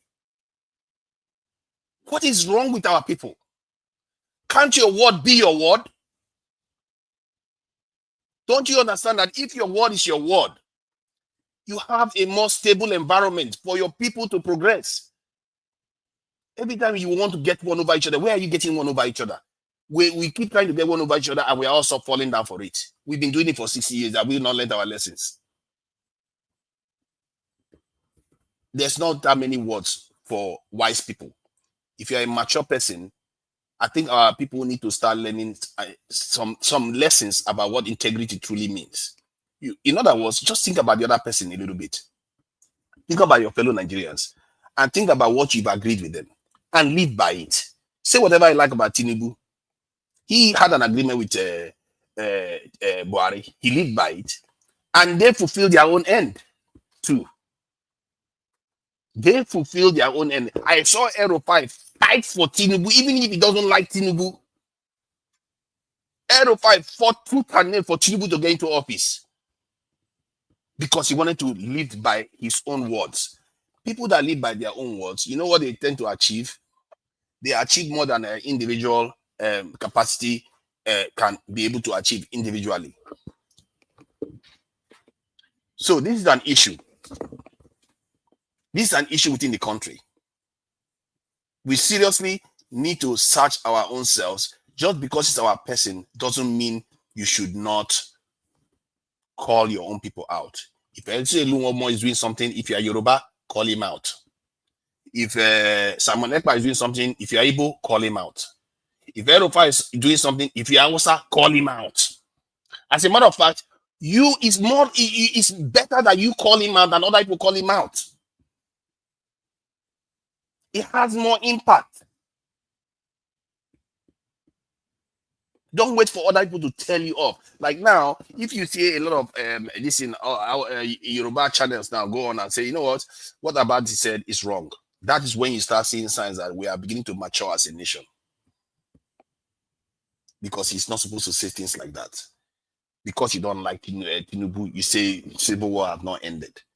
Who told you civil war has not ended? That's why to be running mate for Atiku. That's why Jonathan was able to win. Do you know that they see Jonathan as Igbo? All right. What he was thinking. Thank you very much. You gave me enough time. Thank you. I say you not be grateful person because I gave you loads. Thank you. Thank you, my brother. I appreciate you. Okay, guys, we're having our final submission right now. I appreciate every one of you. We need to round up now. Everybody walk with your 2 minutes so that we can round up. Let me come back all the way to Mr. Jonathan all over again. Mr. Jonathan, if you did that with us, 2 minutes is waiting for you. Because Mr. Jonathan is not there. Madam Rita, your 2 minutes, man. Madam Rita is not there. Mr. Elvis. No. Thank you very much. You say my body, they hot. But you gave the people Naja 10 hours to be talking. Anyway. I know some like go talk. Anyway, I'm just gonna be I think everybody has basically said what needs to be done with Abati and this charade of civil war, and that is not serving us today. But I would say regarding Isaac Farish's topic on that, the honest bunch, I'm very proud of him. See someone like him of his generation. I don't even know. I look at him like maybe between him and Abati, maybe 3 or 5 years apart in terms of age, but I will put him in the same generation as Abati because someone like Isaac Fayoshe, he knows the truth of what's going on. He knows what the elites are doing. He knows what they are, and he's standing for us. He's standing for the present generation that has no voice. And I'm very proud of you for doing that. It's very few people that can do what he's doing in Nigeria, still living there, and his brother is even part of the system. You know, just like what Mr. Elvis is doing. It's very few people that have the guts to do what Mr. Elvis is doing. Very, very few. You understand? So I am very, very proud that he's standing 100% with him. So what does that entails? You see, the likes of Tunde Ednut as well. Tunde Ednut has picked a side. I've always said, pick one side now. Ruben Abati, just tell us that you want Agbado to continue from 2027. Just tell us that. All this back and forth, you sound very childish. You sound very, just pick a side. This is not time for joke. Somebody as influential as Tunde Ednut has picked a side. Mama P has picked a side. Mr. Elvis Edimi has picked a side. Pick a side. I have picked a side. Isaac Fayose has picked his side. This is no time for games right now, or trying to be politically correct or something of that nature. Pick a side. Pick one. Isaac Fayose, I'm happy, sir, that you have picked a side. And there's one thing too that, you know, they said a little snippet of your character tells, you know, a little snippet of what you show to somebody. It speaks about your soul. There's something that I picked when they asked him question about, you know, one of these, I don't want to call the person's name, how he was trying to kneel down and greet him. He said, I try not to celebrate people that I cannot trace the source of their wealth. That is a very, very powerful statement. I try not to celebrate people who I cannot trace the source of their wealth. That also speaks to this generation. The generation of yes, sir, yes, sir. The generation of Babake. The generation of is a chair, is a chair. If you know the source of the wealth of the person that you are saying is a chair, is either by corruption, by drugs, or some illegal business, that person has no right to be celebrated at all, anyway. That is why I say at the end of the day, people like Agbado can come out. Even Ruben Abati can come out. You know why? Followership. There are people who support them. There are people who enable them. When you now have someone like Isaac Fayose not supporting, he even did it with a sort of respect, not supporting somebody that's being celebrated on the basis of the fact that they are driving a very expensive vehicle, or they wear designer clothes, or they are seen among elites. That just makes them something. This also speaks to even with the lady folks. I don't want to diverge into that issue of what women are doing now. This sort of clique thing, if you have 2 million naira hair, if you're wearing expensive, if you're moving in the crowd, then I should worship you, I should hail you. Why? When I don't know the source of your work, why should I celebrate you? Why? All the psychophancy. He doesn't, I see him as a man that doesn't, he's not stupid. He doesn't like psychophancy because he's Isaac Fayose, or because he's somebody that speaks up, because he's an influencer. So it just tells us that we should be very, very careful in who we look up to as celebrities, in who we look up to as someone that inspires us. Be very, very careful. The only person that should inspire you is you. After your parents, it's you. If your parents were good parents, so because some parents, it's someone like Wike, I don't know the kind of inspiration he's giving his children with this character that he's showing. But you are your number one fan. I'm sending this message now. Inspire yourself. Learn from people. Don't worship people. Don't try to be like anybody. And don't celebrate people like Isaac Fayose said, that you don't know the source of their wealth. You just hail them for the sake of hailing. They do one or two businesses, but you don't know the source of it. Don't rope yourself into it. So I'm very proud of him with his generation. He's teaching people how to make money. Even the Nigerian government, he's giving them snippets of how they can generate wealth. He's telling you this is what you need to do, even if your brother is in politics, even if your father is in politics, but stand for the truth. So I could say it's somebody that is teaching and inspiring other people. This is how to live. He's not saying copy me, but this is how to live. He's teaching the best way he can. You don't have to take everything, but at least learn. At least learn. Don't celebrate everybody you see when you don't know the source of their wealth. That statement is so important with Nigeria of today, because Nigeria is rotting as we know it. Nigeria is rotting. God bless everybody. And thank you, Mr. Elvis, for giving me this opportunity to speak. And also, sorry, finally, Mama Hecho, I just need to respond. When you said it breaks your heart, when I talk about Shore. Mama Hecho, you know me very well. I cannot be gagged, and Shore must do well. And for me to keep talking about it, for him to do well, I will keep speaking about it. Whether it doesn't sound pleasant or not, I don't mean it in a bad way, but I will keep speaking that Shore should change from his childish and Confucianist attitude. Thank you very much. All right. Thank you. Thank you, Madam Rita. God bless you. I appreciate you. Okay, let me come to Mama Isho. Mama Isho, are you there? Your 2 minutes. Mr. Elvis, have you called me? We don't call you for the past 78 years. You know us house. Oh, okay then. Okay, your 2 minutes. Yours user now. Your 2 minutes. And I was 2 minutes you are giving me. I was here now. I missed it somehow. Maybe. Anyway. Okay, quiet, sir. Yeah, it remains 1 minute, 30 seconds. All right now. Madam Rita, thank you. You took it out of my mouth. I wanted to talk on Fayose, and I don't think I'll be able to say it better. You've said it all what I wanted to say. It's one person apart from me, apart from Mr. Peter Obi, and for me to say I'm going to Nigeria to go and campaign for somebody, Peter Obi, and myself, I want to run. I go to Nigeria. The other person, as it stands today in Nigeria now, that I can pack my bags literally, and I'm saying it for real, not that I can pack myself. I'm going there to go and back him and support. Is this Isaac Fayose, if he's contesting in any capacity, because he talked to those things that are confronting us in Nigeria, and he said it expressly. When he talked about wealth creation, it kind of got into me. He talked about it also expressly. I've said it over and over again. In Nigeria, wealth creation, one of the ways, for me, I would say the only way, but there could be, of course, there are, but for me, I would say the only way to wealth creation in Nigeria is through export. And that is it.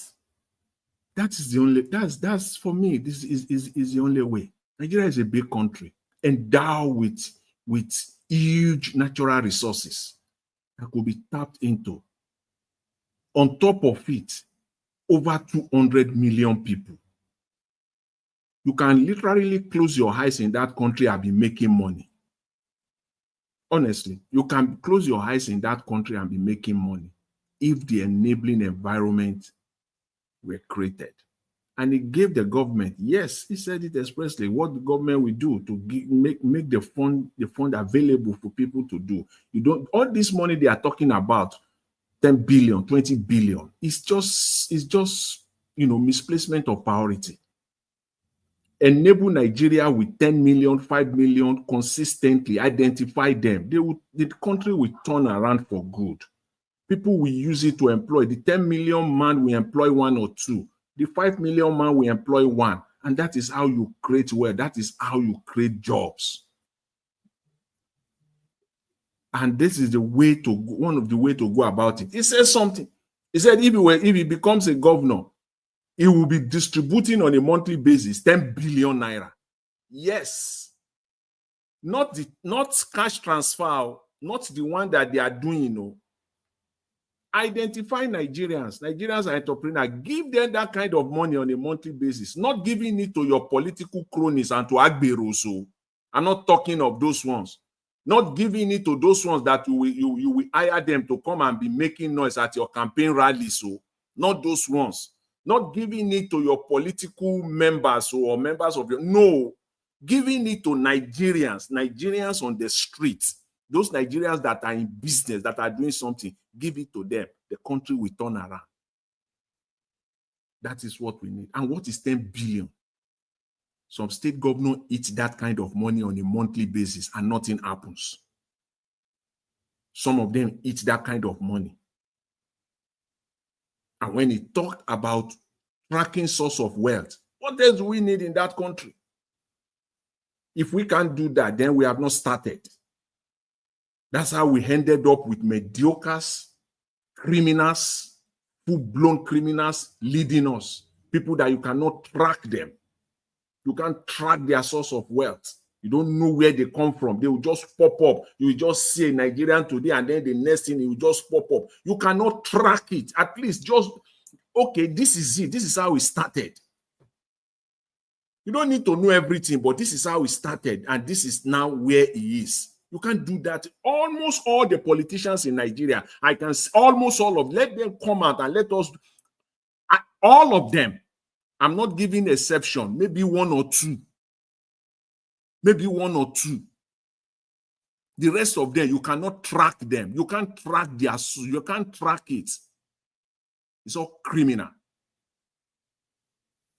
Even those that lived abroad, and then they came to Nigeria to come and contest in one political position or the other. You can't really see, they can't really come out. It's only in Nigeria that somebody will come out and say he wants to vie for a political position, and they will just bring him out from nowhere, and he will just start campaigning without first of all telling people, this is me. I was born in Abeokuta. My local government is this. This is my father's name. This is my mother's name. I attended Agbeje Primary School, and from there I went to Baptist Secondary School, and after that I worked a little bit, and then I did this apprenticeship. I worked hard, and then I gained admission to university or to polytechnic, and then I started my business. That is how you introduce yourself to the people. No politician in Nigeria has ever done that, except maybe the exception of one or two. That's why you can't track them. That's why we have today as the head of the country a man that we do nothing, and we are proud of it, and we are saying we are a nation. We cannot be proud. Generation, that's what they are looking. That's their model. Look at the role model. Someone that you don't do nothing. Who is your father? Who is your mother? Which village did you come from? Where do you come from? Which school did you attend? You attended. Who are you? Who are your brothers? Who are your uncles? In Nigeria, that big space, nothing can be attributed to you, and the person will end up to become even a local government chairman cannot do that, because people must track you to know who you are. It's so sad in that country. And finally, let me say this on Abati, this thing. A few days ago, I was on this platform that you talked about the Eastern people not coming out to talk. I'll call them again, but on a very softer note. On a very, very softer note, again, I'll call on my Southeastern brothers not to take this lightly, for them to come out and speak to this issue. I think it is. All right, thank you. Thank you, Mr. Jonathan. So, Mr. Elvis, I will leave it there. I really appreciate the time given to me. Thanks to everyone. Thank you, sir. God bless you. I appreciate you. Okay, give us a mandate. Are you there? All right, Mr. Dua, your 2 minutes, sir. Okay, thank you, Mr. Najawash. Thank you very much. For me, I have to talk. Hello, can we hear me? We'll come back to you. Go ahead, Mr. Dua. Okay. For me, my certain brothers and sisters who are always shouting, the Northerners will not allow that. Please, if you think that is not what they think, because you did not discuss with any of them, neither do they say, this is what we want to do, this is not what we want to do. For the one we are seeing, that is what we need to say. If Abati said the Northerner will not agree, he did not discuss with anyone. He cannot bring anybody that this is who me and him discussed. So please don't use your assumption to be convincing people who don't have such thing. Because with this assumption by saying, according to people, they say the war have ears. Then from there, automatically, you are still telling those people have the same mind like what I have and what Abati had. You people should not vote for a qualified or a person like Peter Obi. Peter Obi is well qualified, trusted and tested and trusted, because for a person to work 4 years and be receiving pension of the person who worked at 5 years cannot even receive a quarter of it. Peter Obi never received pension, never received hospital care, never received traveling allowance, never since he had become a governor after he left the office. But Tinubu and other governors, they are receiving that. So these are the reasons all of them don't want Peter Obi to come to presidency, because if he come, they know that all those stupid allowance they are collecting will be no longer be there anymore, will be cut off. So that is what all of them hate, and that is why they are fighting Peter Obi.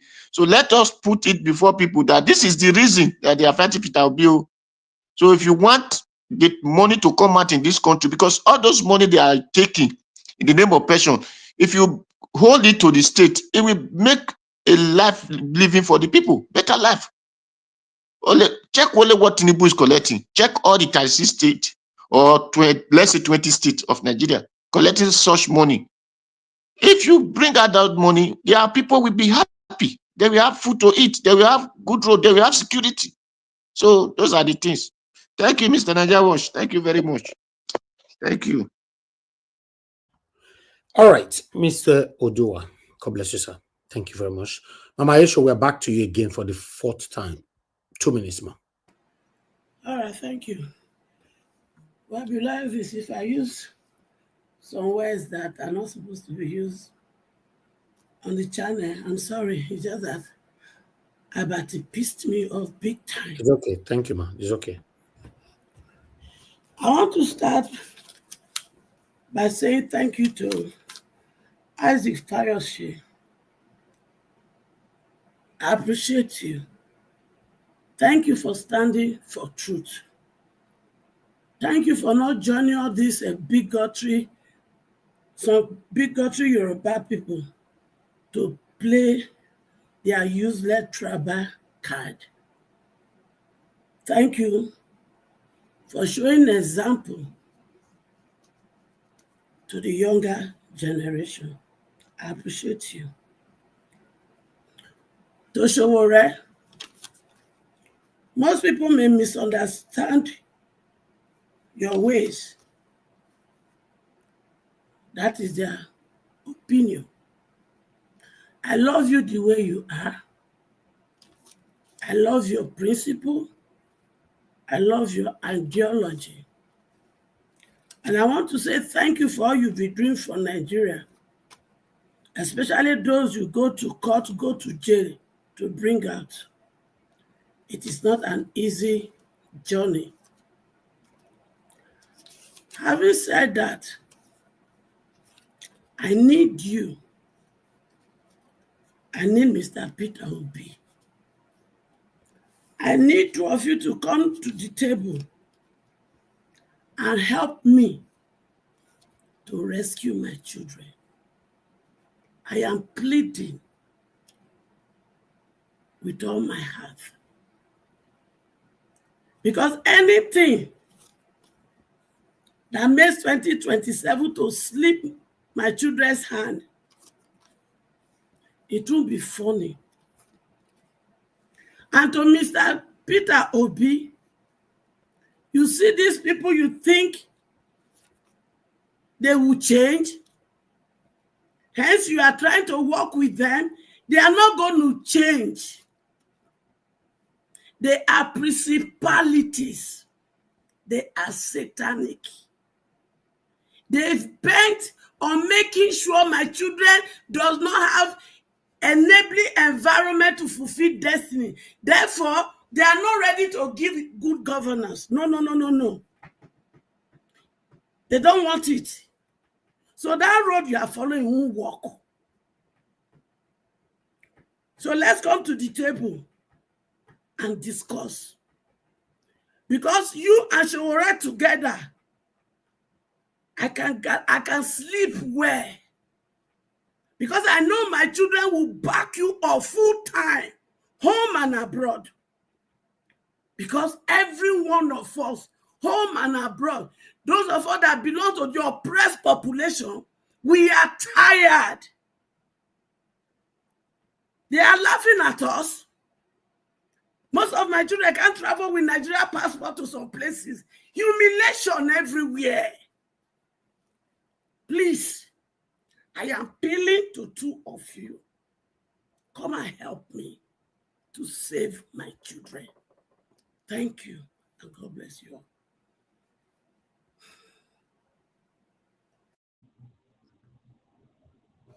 All right, Mama Isho, thank you very much. I appreciate you. Thank you. I greet you. All right, my brother, thank you. I will also give you 2 minutes. Please talk to us. Final submission. God bless you, sir. Thank you very much. Yeah. Mr. Elvis, I greet you, sir. My brother, let me talk like Black Panther now. Thank you very much, Mr. Elvis. Thank you for all that you do. Mommy Diaspora, I greet you. I greet the panelists, Madam Rita. Thank you very much, ma. Our Edo princess. Mr. Jonathan, Mommy H.O., Paidua, and then our runaway brother. We greet you. Well, honestly, I think the panelists have said well. All I'll just appeal is that Abati should tell us where the civil war is still going on in Nigeria. Ruben Abati, please tell Nigerians where the civil war is still ongoing in Nigeria so that we can know how to deal with it. Because you are learned in codes, and I know that you have understanding, because what you just did today is enough to spur trouble. But Nigerians will not be deceived. Nigerians do not be deceived, and let's not be carried away. This is the evil that men like Ruben Abati perpetrate whenever it suits them. And in summary, what Ruben Abati just told you is that, you know what? Although it's not stated in the constitution that each of them must have 8 years, but why will Buhari have 8 years? If 8 years is good for Buhari, it is also good for Tinubu, the criminal drug baron. And apparently, I thank you. I was just thinking about what you said before you mentioned it about Donald Trump.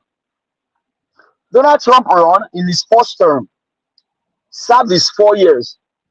And when America decided that, you know what, you are not doing well, they throw him out. And Donald Trump feels that, oh, I can come back. He went and then queue up and contest again, and he won. So I am not sure where we have it inscribed in our constitution that every president must, whether they are doing well or they are not doing well, they have to just do 8 years. No. Invariably, what Abati is telling you that although Nigeria no peace at this time, although there is insecurity, although there is no light, even though criminal druggie told Nigerians that if he does not provide light in 4 years, they should not vote for him again. Abati did not see that Tinubu himself told Nigerians that if he does not perform, he does not give Nigerian light in 4 years, that they should not vote for him again. I have not seen it in the issue of Nigeria, where somebody will rule for 2 years in a 4 year single term, and in 2 years only campaigning for the second term. Abati, Tinubu told Nigerians by himself that if he does not give Nigerians light, they should not vote for him again. So Tinubu himself has disqualified himself, and that's on the basis on which Mr. Peter Gregory Obi, the man from the southeast, is also running. He said, if Tinubu destroys Nigeria in 2 years, I can build Nigeria in 4 years. Abati, don't you have that sense and reason what Peter Gregory Obi said? Abati, you are a doctor. You are a doctor. That's what you say you are. You are in law school. Peter Gregory Obi told Nigerians that Tinubu destroyed Nigeria in 2 years, but I will build it in 4 years. Mr. Jonathan, you said it's possible that Nigeria can be rebuilt in 4 years. I think we need to begin to analyze to them how it's possible to fix the issue of power in Nigeria. It does not take rocket science. It's about authorizing. Tell the people in charge, I need power. Increase the megawatts. How do you increase megawatts? We have seen it in Abia State. Geometric, Abia State is working. How long has Governor Oti be in power that Abia has light? They are now begging the governor of Abia State, Oga, this light is even too much. The light is too much. Reduce it. That is how bad it is now in Abia State. They are even crying that they have not seen light like this before. So if we separate can do it in 4 years, what will it take to fix power? Will fixing power take the whole year or take the whole? Take that great, Mr. Elvis. There's a video of Peter Obi where he said he built.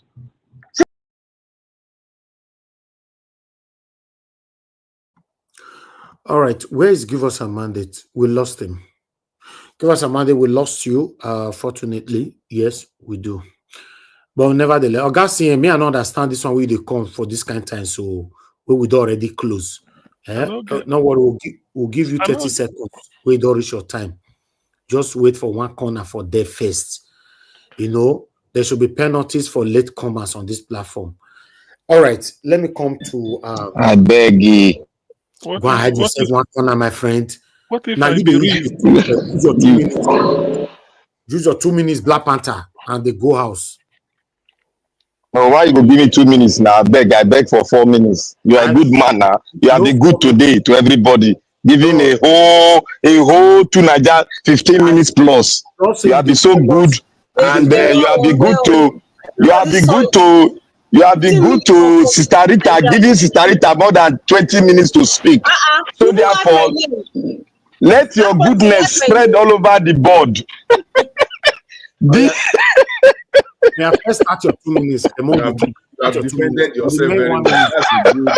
You know I'm a lawyer. You know I'm a non-practicing lawyer like Abati. Okay, I want to thank everybody. What I will do now, Oga CM is here. I give everybody 30 minutes to round up, additional 30 minutes. So Mona stop, Madam Rita beg handle the platform. If not, Black Panther not go stop after 2 minutes.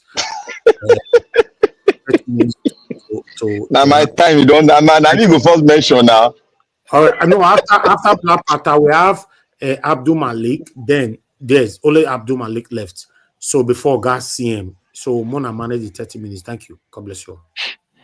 I want to thank everyone. Thank the incoming moderator, Madam Rita, and all other protocol observed. Mommy, may God bless you. I can't stop saying that. May God bless you. Because you need all the blessings of God to continue in this. That's what you're doing. I want to say from here, Abati should be taken down. The Nigerian journalism, their council should take Abati down. Sorry, the DSSS. Be specific. They should call him and debrief him. I'm going to use military term. They should call him and debrief him.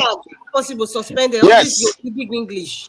Please be specific. Abati should be taken down from the airspace of the Nigerian airspace. 2, the DSS should bring in taking Abati and debrief him so that he can tell us the definition of what he's saying. That he is not inciting, and he has come to his own knowledge that what the entire world said end to his war, he has now made a pronouncement that the war continues. That is a declaration of war against the nation of Nigeria. And 2, 3, Abati is inciting ethnic cleansing within the Igbos and the northern cliques. That is what Abati is doing.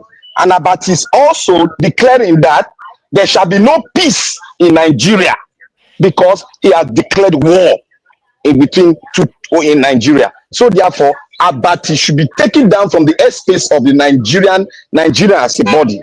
Like I will always say, it is very hard for people to say the truth. And I will continue to say the truth. By Wednesday, I am coming for our governor. And I'm coming for those that supported what is his name, our governor of Edo State. I'm coming for them tomorrow on Wednesday. I have a very strong fact for those that supported him.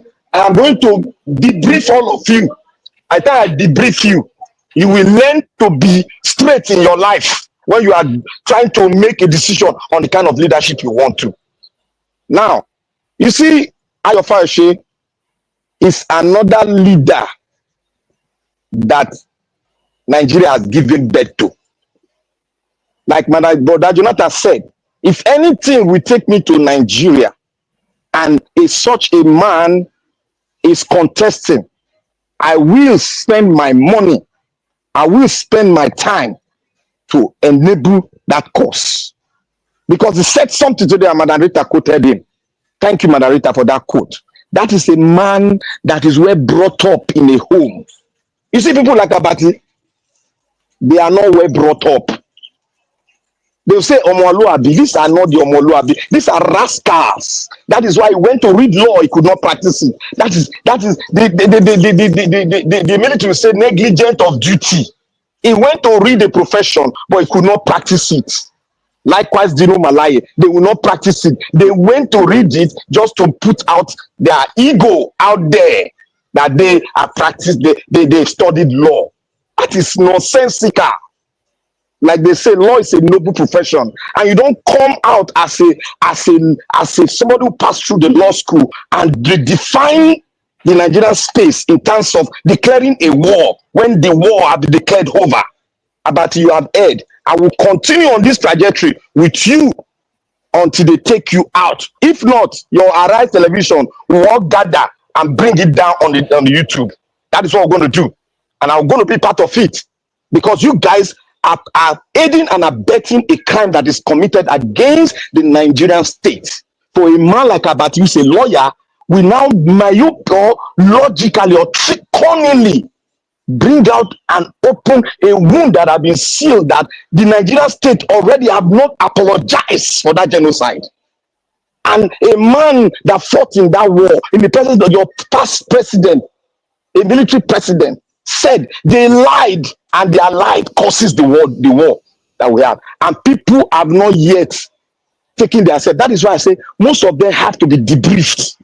When you debrief them, they will come out as white as snow from the DSS with the enclave. So Nigerians, if you look at Nigeria as a whole, I said it here. Thank you. Let me get 10 seconds, sir. I said it here that Nigeria is not a country. I am moving forward with that. I head with that in another dimension this season. And thank God, it took almost 10 seconds for Nigeria to say, some people say Nigeria. He wanted to say, I say Nigeria is not a country. But thank God, I'm going to push further and I'll make him say it and declare it in front of the whole world that Nigeria is not a country. I was never a nation. It was an amalgamation that wasn't done, that was faulty, and we have to correct it in our generation. Thank you.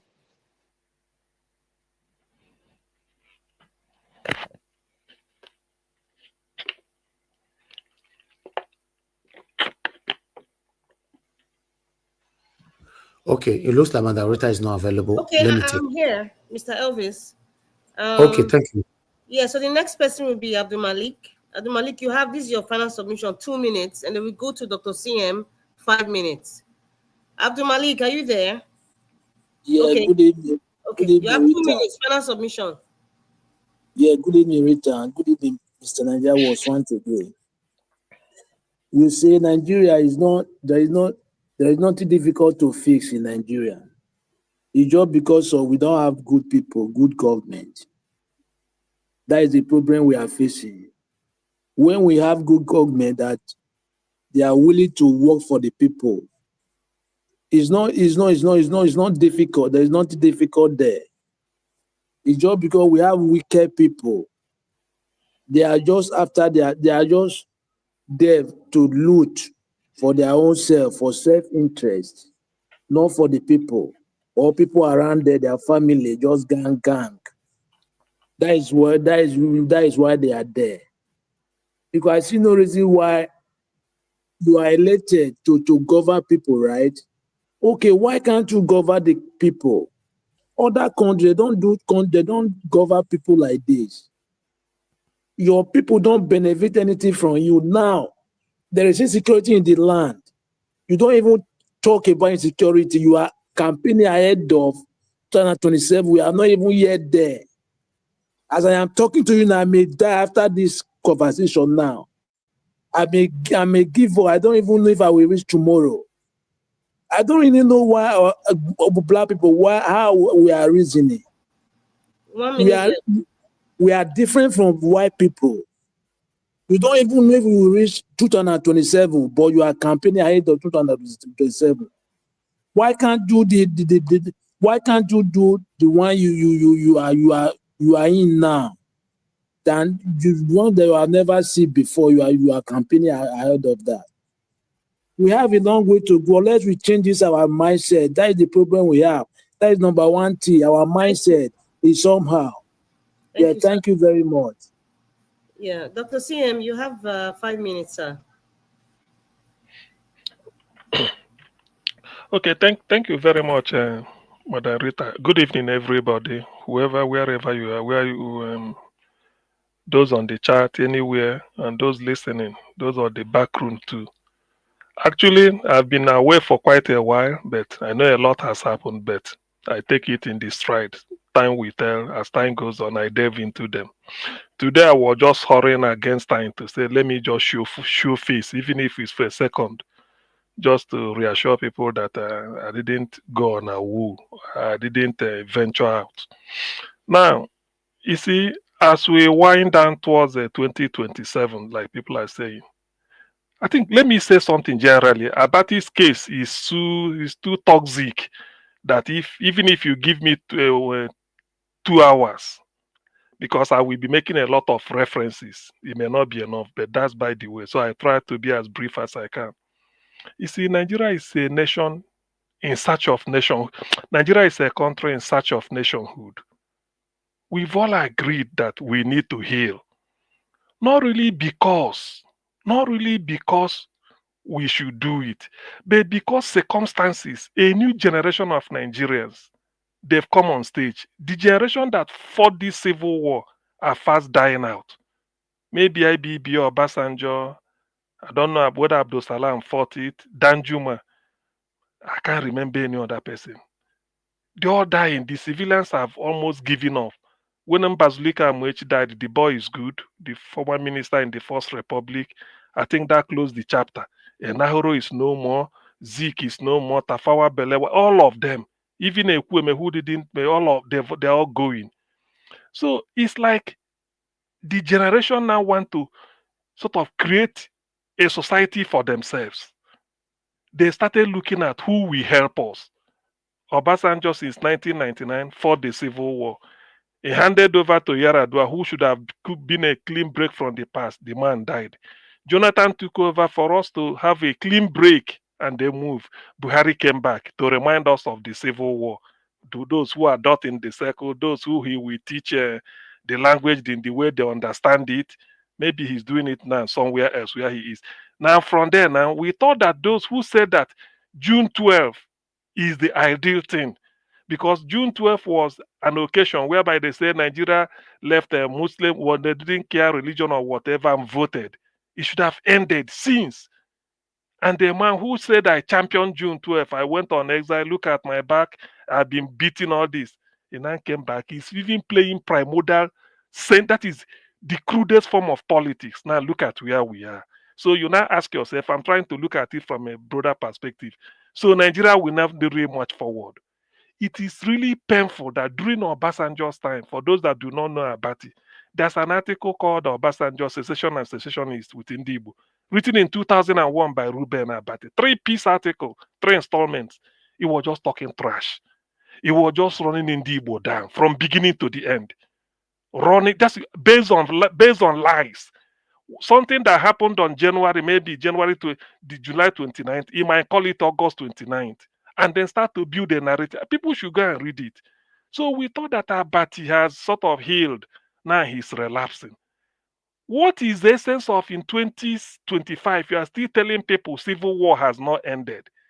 This should have been what Ndibo should be saying, so that people will say, why? Abati, what What has a Yoruba man got to say with that civil war has not ended? The first time that the people in the north, even what they are saying now, they've now found that, look, all these things we are saying, look at all that was done to Ndibo. Do you know that after Babangida launched his book, the north are having a rethink? Tanko Yakasai said they were deceived by the Yoruba press and the, what is it called, BBC, to believe that Ndibo did all this. Now they are trying to, Nigeria is trying to heal. Peter Obi came out. You see, let me say this. Anybody attacking Peter Obi thinking he's Igbo, he's just attacking Nigerians. The obedient movement, which is mass move. Sorry. I said 1 Hello? minute left, sir. Okay, yeah. The obedient movement, which people always, deride, obedient. Obedient is not even an Igbo making. The capital of obedient movement is Ring Road, Benin City. That is where all these things started. Obedient is not Igbo affair. Peter Obi is just a symbol. So what is the problem with Abati? Civil war hasn't ended. Is Abati that why does the like of Abati want Nigeria to be in perpetual war with himself? We won't develop. And yet he's talking of the owner of where he works for is Obaigbena. Obaigbena is from Abo. Abo is the nearest bus stop to where Nzogu, who they say caused the civil war, the killing, started from. Why should Abati be working for Igbo man if he feels that Igbo man is not capable of leading? That guy, by the way, who is even Ruben Abati? The man who benefited from drug lord called Buruji Kashamu.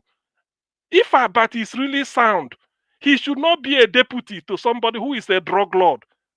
He benefited from it. That's why he went to Dasuki. These are people that gave Jonathan a bad name. Did he reply to when VDM was telling him that he dare not open his mouth again? That guy is so useless. To be honest with you, passing sense, they say, it's really not passing sense. I don't have enough time. If not, I would have opened his skeleton. But he just making it. Why is it right? He want to take Nigeria back by 1 million years backwards. We are talking of civil war. When we are talking of healing, people have even given up. A lot of people are saying, Peter Obi, go and heal the land. Even if Peter Obi should be a president for 1 year, people will now say, yes, the civil war has ended. Won't they? If Peter Obi should be a president, even for 1 year, people will say, well, at least we are making a march forward. Now he's staying 4 years and Abati is making noise. As for sharing rice, Peter Obi is not boy. Abati maybe is an atheist. He's not a Catholic. Every Roman Catholic priest celebrates either their 25 years anniversary, 50 years, 10 years. They like doing it. And there's an injunction in the Bible that they say, on a day like that, let the rich serve the poor. That's what Peter Obi did. The person who is celebrating the thing was Obi's friend. He invited Obi as a friend. Say, come, I'm celebrating my priesthood. So yes, God has preserved me. Help me to serve the poor. That's what Peter Obi was doing. Not that Peter Obi is doing boy. Oh God, this guy is just so bigoted that he can't even see beyond his nose. Anyway, I will come back to it later. Thank you. Yes, thank you very much, Dr. CM. I think Mr. Oduwa, your 2 minutes. Final submission, please. Mr. Oduwa, if you're there. Okay, Mr. Oduwa is not there. I have submit. Dr. C can use it to complete his own. Everybody have submitted. We are going to the 30 minutes now. No, we are already in the 30 minutes range because Mr. Naja gave us. But you are saying last submission. They finished before now. Okay, fine. So now let us just talk about what do you think about Peter Obi not having a platform that we can say, okay, he's running under this platform. What do you think is going on with these political parties? I mean, anybody can interject right now. We have about 20 minutes left, and we're done. Okay, let me. So Dr. Stem, you can follow up. Anybody can interject if you want to. Peter Obi will have a platform, although I don't believe most of this news filtering out. What happened is, I think I've heard from with 1 ear that INEC is now has sort of deregistered. I mean, is no longer recognizing Abure as the boss or maybe the chairman of Labour Party. They are recognizing the Nadius man, which is what it should be.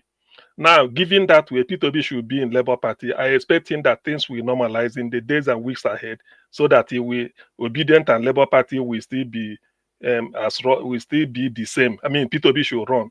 Even when PDP is making I mean, sort of sending emissaries to him to beg him to come back, all these things, P2B will be on the ballot. Forget about all those things. But one thing I want people to know is that, you see, P2B has a grace. There's a hand of God in what he's going to do.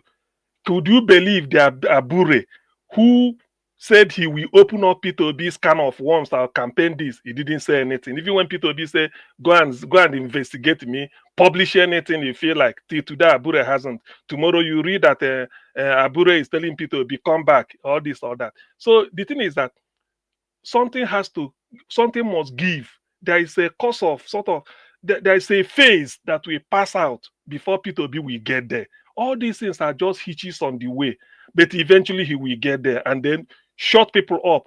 The idea why I so much believe that Nigeria will be turned around is that you need a man like P2B who will stop all this nonsense they are doing. Just wealth without enterprise. So that's why forget there is like, it's not easy. Before Christ, when Jesus Christ was, P2B is not Jesus Christ, but when Christ came, people couldn't believe him until he started doing miracle. Even the miracle, they still criticize him to the last. But P2B is not Christ too. So he's coming. He's not trying to test the will of Nigerians. We have to be steadfast. If eventually, because among you, when you are in difficulty, you pray to God to help you. God won't come down from heaven. He might use somebody around you. So Yes, God has Dr. decided Simon. that maybe somebody like P2B has to use. So all this, I'm not even shaking that something. I mean, P2B's ascendancy to the throne. It may be torturous, but in the end, he's going to get it. All these things will fall by the I way believe anyway. so. Thank you. I believe Peter Obi is gonna get a platform, but there's a lot of uncertainty now. Like we don't even know what's gonna happen next year. We don't even know all these governors who are declaring. They might actually even declare and support Peter Obi. You know, when they say when you get to the elasticity point, you know, when an elastic has gone to a certain point, it breaks off. I think we are getting closer, and the man from Bodilon is desperately desperate right now. Apart from using money, he knows that money at some point will not help his desperation. He knows that. So what he's doing now, I think they'll be digging up people's files now. Anybody who is in government, who is an influencer, or who has some sort of business that's being monitored by the government, right now they will go as far as digging up any dirty thing, any dirty deals, and then that would coerce and force people bend their hands to support him. You know, so at the end of the day, I just look at it like Nigerians are the only ones that can change the status quo, including the governors. Nigerians. See, our issue is followership. If these governors, these senators, even the man from Bodilon, if they don't have followership, they won't do this nonsense that they are doing. They wouldn't. That's the truth. Look at Natasha Akpoti. Yes, I'm predicting that when push comes to shove, Natasha will have to pick one. She cannot pick the PDP candidate. She has to pick Peter Obi. If she doesn't pick Peter Obi, they will know that okay, she's part of the cabal. But she's loyal to PDP right now because that's the platform in which she's sitting down. But however, she should also remember in all these travails that she's going through, I am yet to see the leadership of the PDP or the PDP senators support this woman, come out fully and say what they're doing to this woman is wrong. I am yet to see that. So it will be foolish. It will be foolish of Natasha in 2027 to support any PDP presidential candidate.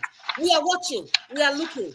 Anybody can speak. And Black Panther, you wanted to say something. Mr. CN, there is something you said, and I want to tell you something. I want to tell you something. Yes, for long. I thought you might have left since.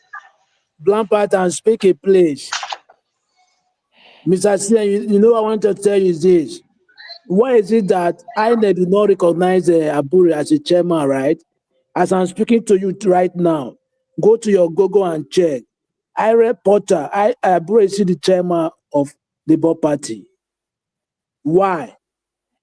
They said they do not recognize it. Why is it that Abure is the Labour Party chairman, INEC Porter? As I'm speaking to you right now. What they are doing, I believe what they are doing is just like I don't believe those people because like they are playing game. Yeah, if it is not recognized Abure as a chairman, why did he not erase that name from the portal. Yes, you're supposed to do that. Abdul Malik, I said, I'm just hearing with one ear. I said, oh, it's unconfirmed. That's why I wasn't so much. No, but I know it's something confirmed. like that. Even me, it's confirmed. It's real. Abdul Malik, let me come in here. Mr. Abdul Malik. I'm not saying it's not real, it's real, but I'm not telling you that they are playing game. Abdul Malik. He said it is true, but they are playing game. That's what I observed them. I said what I heard. Abdul Malik, can you people hear me? Yes, please. Can you people hear me?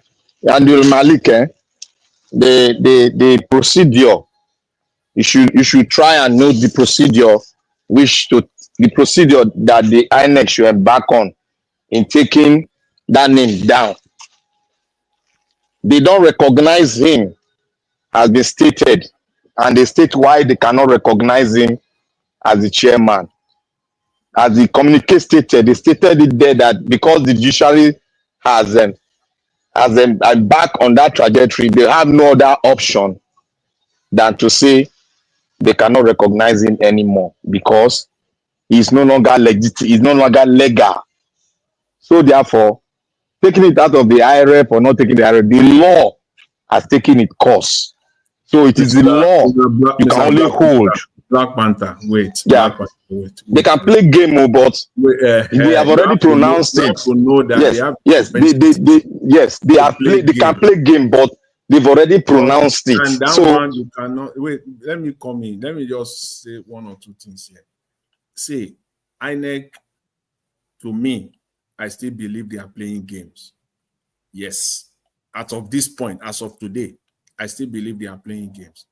You cannot discount the fact that you made that statement and you go to their website, you still have a bullet there by court order. Which court order now? That court order came from the appeal court. This is the Supreme Court that you are now claiming that you want to obey. And that name is still there on your website. We have 10 minutes left. 10 minutes left. So they are not, INEC is not clean here. And if you go to by the antecedent, they flip-flop on this matter. You can't at your own peril. You can do that. You can say, okay, maybe this is, to me, I see it as a game, and the game is coming from the chief himself, Agbado himself, and that is the reason why INEC is doing this, because all they are playing, their end game is to ensure that Mr. Peter Obi does not have a platform. And this, for me, this is what I'm seeing there. There's no reason to believe INEC. They have to do more than this. They must take steps more than this for any logical mind to believe that INEC is serious. But as it stands, that's what we want. It is good. Let them obey. Okay, Jonathan. Yes. Do you know why I'm saying this? That they might play game. I put that caveat there. But if you make a pronouncement verbally, it is now binding on you.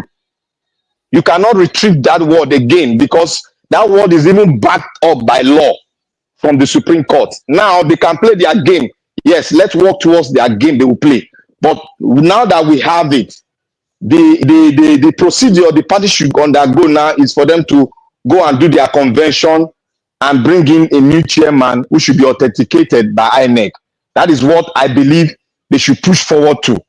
Because he cannot hold a meeting now, he cannot speak for it too. That is it. So anyway, Fayoshe brother said PDP is available for Peter Obi. That is the second biggest party, whether good or bad. Really, if Peter Obi go for PDP, everybody go for PDP. He only said only what they need to do is to push out Wiki and push out this our brother from Oyo State. Those in PDP still working for APC. Push them out and let the fresh hand handle. A political party that cannot discipline a dissident member is not a credible party. That is what he said. He said that we hold the NEC meeting, I think next week or something like that. So the NEC meeting will not tell us what they are. They can't even let them hold the NEC meeting first. PDP cannot even handle dissident members, people who have crossed over. Then is it Peter Obi that listen? The days of PDP has gone. It has gone. Take it or leave it, and they know. And everybody is doing behaving like anti-party all over the place, including Fayose. Peter Fayose is doing that.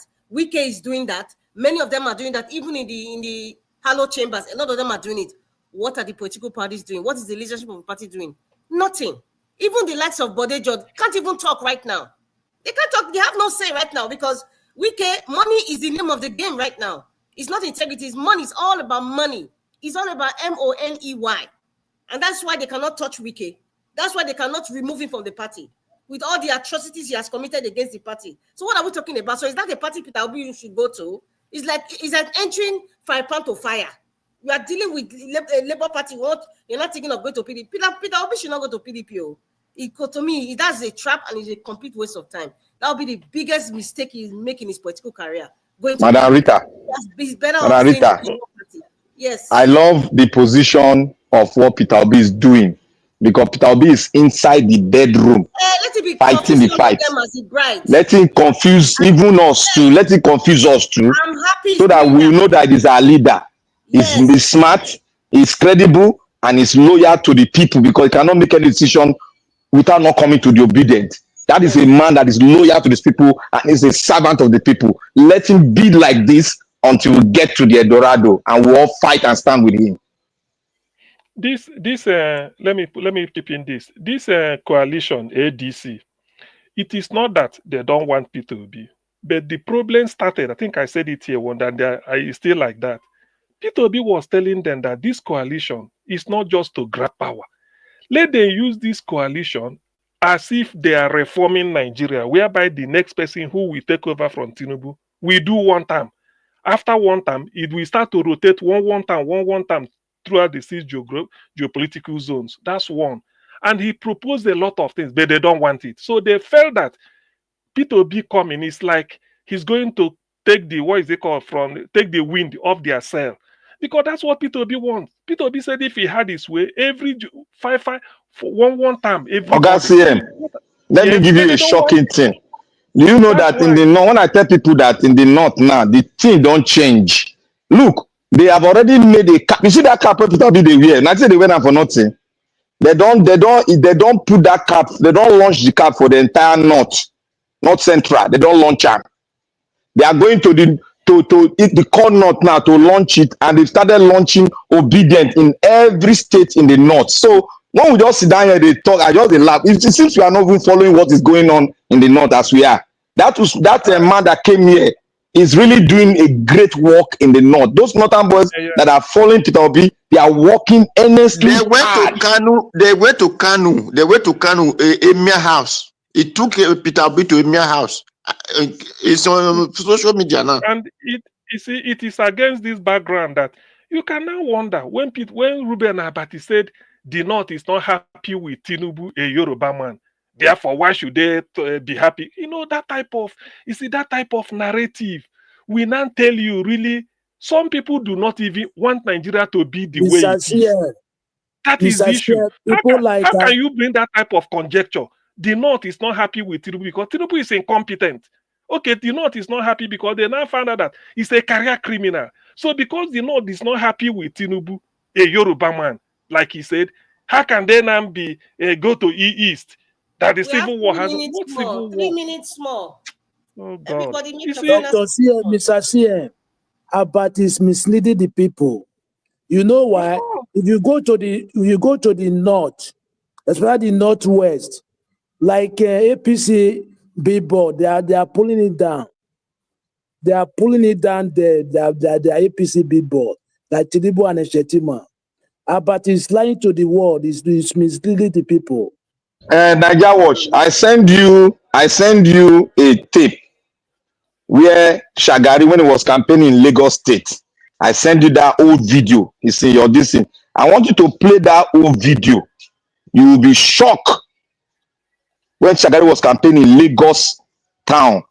You will be shocked what that man said.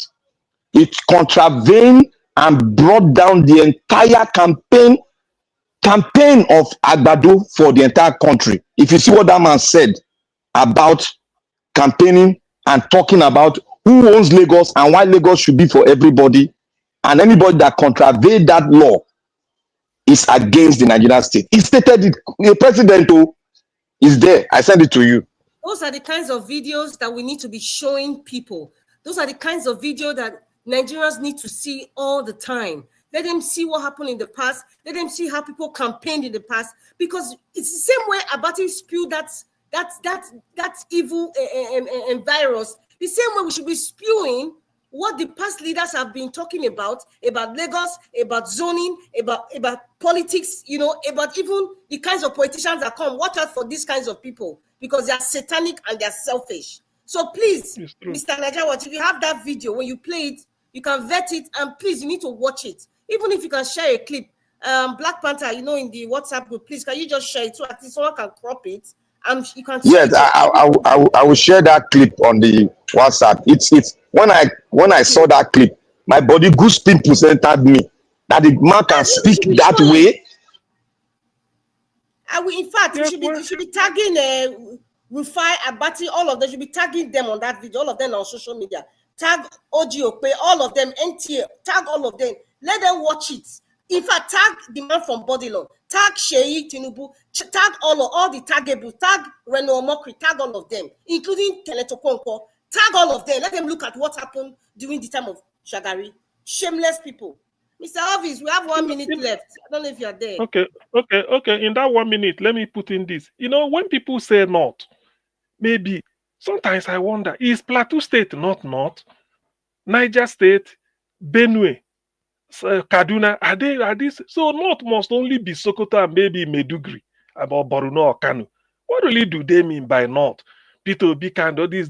See, if care is not taken, the northern people now, they are now seeing clearly, because the Buhari they trusted, who they call the mistake, the man messed them up.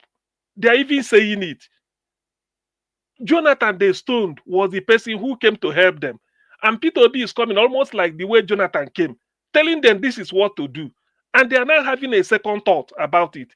What Ruben is doing is now, Ruben is just playing a quarterback while being in a spectator's position. What he just trying to, when I look at him, I just said, he just being too full of himself. Why Ndoko Baigbena is still keeping him there is what I can never understand.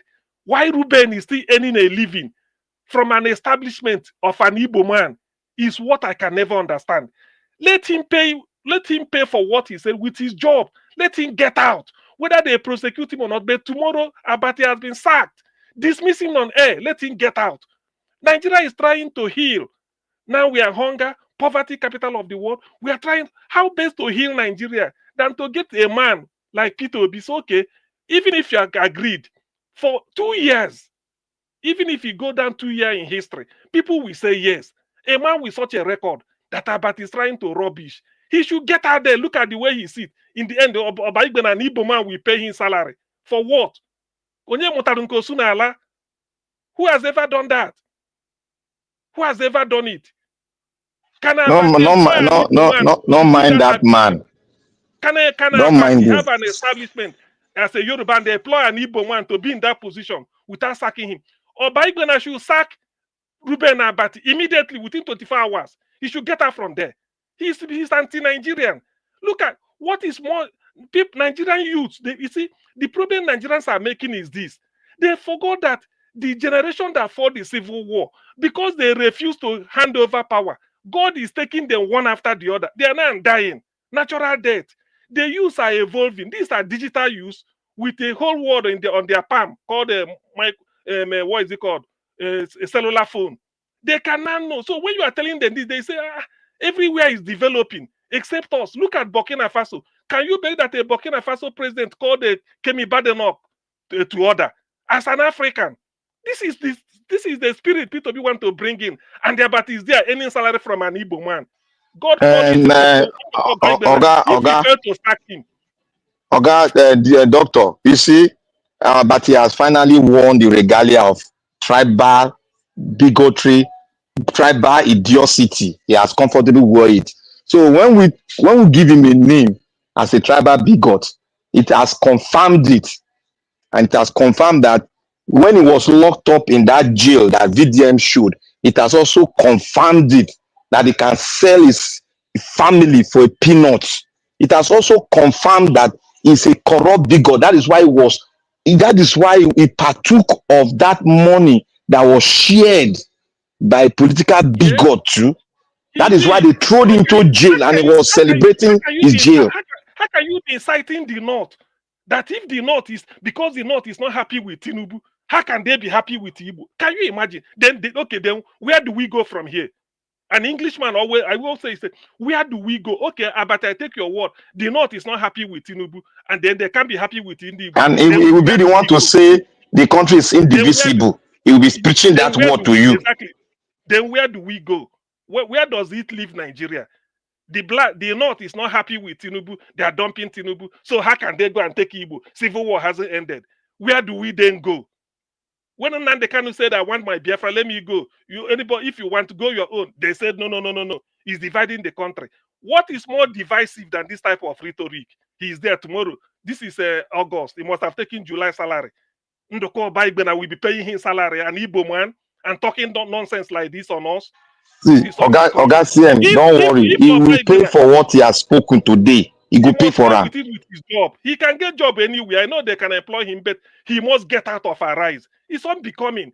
His bullish nature, just talking nonsense. Even his dressing style, sometimes I look at him and said, what is this man trying to do? You are just working for somebody and you are making noise. You are an employee. You are just a tenant or maybe an employee. Why not go and start your own business? How old was Ndoko Baigbena before he started his own? With a bachelor's degree from University of Benin in theater arts, he was able to set something up. And you pride yourself that you have a doctorate degree, which I also have. Is it because I don't flaunt my own? Oh my nah, that doctorate where you get for Lagos there. That one a doctorate. You know if you set up anything. In fact, I must make sure I will contact a car development this thing. Ask them, let them discipline or Baigbena, because this is unbecoming. How can you now sit? How can you now sit in an estate owned by an Igbo man and you are talking this nonsense? The North doesn't support Tinubu. They want to ditch Tinubu. Then how can they accept the Igbo? Is that what it means? The enemy of an enemy must be a friend. No, it cannot be. It can never be. You are inciting the North, which is the North. They can't reason. They will soon censor him now. Obina is going to take this thing up. They will censor him in social media. In X, they are going to censor him. They are going to attach it to what he said. They're going to censor him. Just watch. You watch. Within 1 month, you just watch what go happen to him. Mr. CM, if you have money in Nigeria, you can get anything in Nigeria. Oluwole for everywhere. Oluwole. So let me just add to this. See, the idea that some Nigerians harbor tribal animus against the Southeasterners is not a doubt at all. And the same you can argue that some Southeasterners have against the North, but not very overtly against the Southwest. And this is the one that really bothers me more when you hear people like Abati going on about this. And if you look at the last election, the attacks we saw in Lagos was not something, I don't know what, all this for politics. And I've had some Nigerians, when they come to talk to me separately, when not online, people you would expect are nationalists openly, and you hear them expressing certain strong opinions against sections of the country, specifically the Southeast. And I was like, but why is that the case? You can look at this way. When you hear those sort of things, then you begin to understand why maybe some people feel paranoid in the Southeast that some segments of the country don't like them or hate them. But that is true for all regions. Some segments of some part of the country don't like other segments. That is true. And I really hope that people don't take it into heart that, oh, everybody's against them. Because not everybody's against Peter Obi. Some of all these people that are criticizing Peter Obi, they envy him actually. They know this man is a decent man. They know he's a man of integrity and in this in civility, the way he carries himself, patience. He doesn't like to, do or die. And that is a gift for a country like Nigeria where people are so divisive, like Ruben Abati is being, like Kwankwaso was, Erofai, the same thing. Tinubu himself. These people, when it comes to politics, they are willing to say anything. They are willing to be divisive. And I said it before, most civilized nations have what they call hate speech law. Nigeria doesn't. Yes, Naija, one country in Africa has put that law. If you talk against any tribe, there's a sentence. This man that is this guy that is rude, that tall president that is in Africa. Yes. He put that law. Yeah, and the country is one of the most peaceful countries today. So you have to tame people because of their history. You know, we should learn from history. How best can you heal Nigeria? Look, do you know that at a time somebody said, "Let Peter Obi be there"? Do you know that most Ndi Igbo, this generation, they've given up? But when they saw Peter Obi, and I think Nigeria said it one time, Peter Obi is the most acceptable Nigerian politician ever in the history. Look at everywhere. So this is an opportunity for somebody like that to say, if indeed that area called Nigeria, we want to see the way Lord Lugard left us. If really we want it, let this man get in. By the time he gets in, the people now said, okay, he has suited all nerves. But does it make a sense that since 1999, power rotates between Yoruba and Fulani for how many years? Jonathan was a mistake. Let us take that home. Does it make sense? And yet, can I ask you though, because Ruben Abati was trying to highlight a point that 4 years is a mirage, that they will never let him do the 4 years. Do you think if Peter Obi says, I'm going to go into office and run for 4 years, people in the Southeast are not going to let him step down? Let me tell you the truth. If Peter Obi goes within 2 years, because I know, let me speak as an insider, because I know certain things, but it's not everything I reveal on air. Within 2 years, the miracle shows, because Nigeria is really not difficult. It's just a question of bringing discipline to public office. Within 2 years, something shows. Peter Obi is ready to give up. And when he gives, what the Southeast people want is that Nigeria has stabilized. Let us compete. They will just get out. Nobody will push him. Go and do 8 years for what? What you want to do in 8 years, within 2-3 years, people have seen signs. You can't give people money in their pocket.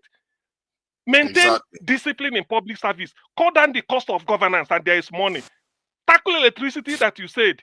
Even a barber wouldn't like to go abroad. A hairdresser will tell you, I'm making money in my village. They won't go.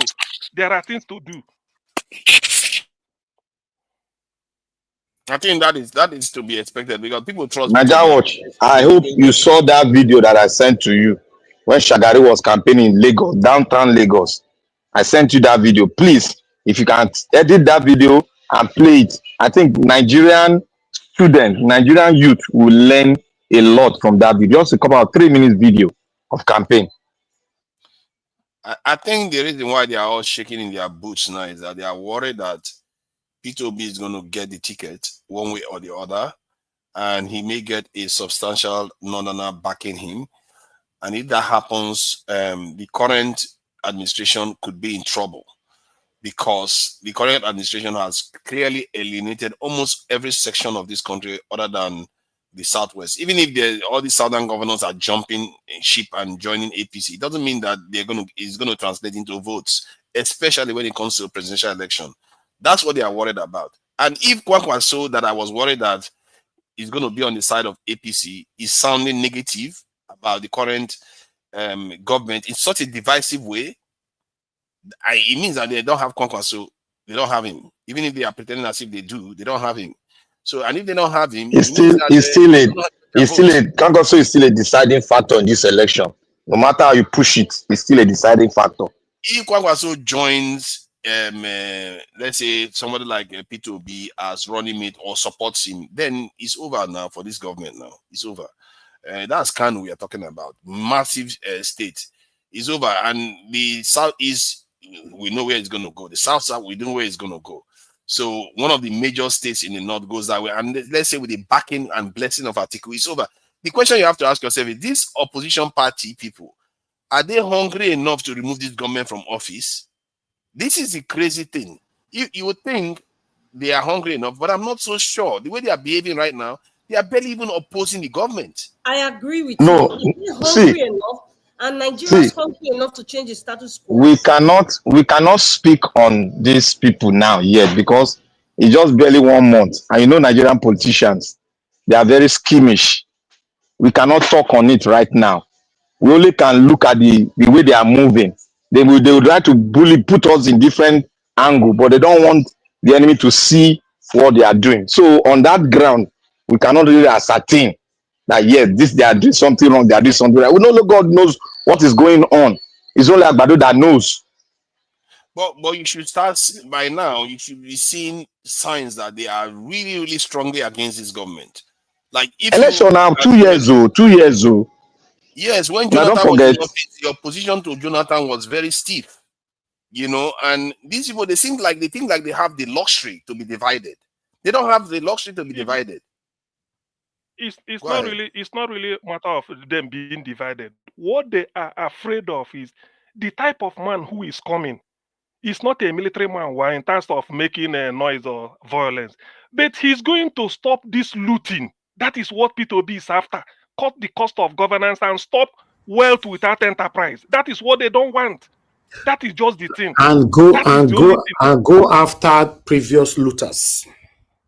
And the articles are not going to be for that. Article will not like that. That is the thing. You see, that is the thing, because P2B might tell you that under normal circumstances nobody should own an oil well. P2B will say I don't. You know, they called him to give him oil well. Right. He said it. He said he doesn't want. Let's go. P2B will say you don't have to own an oil well. It belongs to the federal government. You should say collected. Then all these people throwing naira, dollar in every primary. Where do they get it from? What business is Article doing? We need to go now. Thank you. Thank you very much, everyone on the panel. Like you all know, no matter the time we give here, it's still not enough to talk about what is affecting us in Nigeria.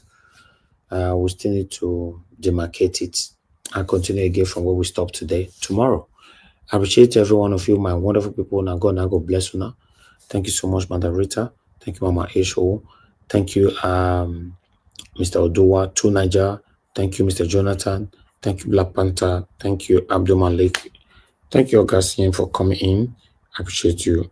Thank you, everyone, those of you that have left the panel. Give us some added words here as well. And for those of you that called into the show today, I appreciate you all. Thank you so much. Now God bless you now.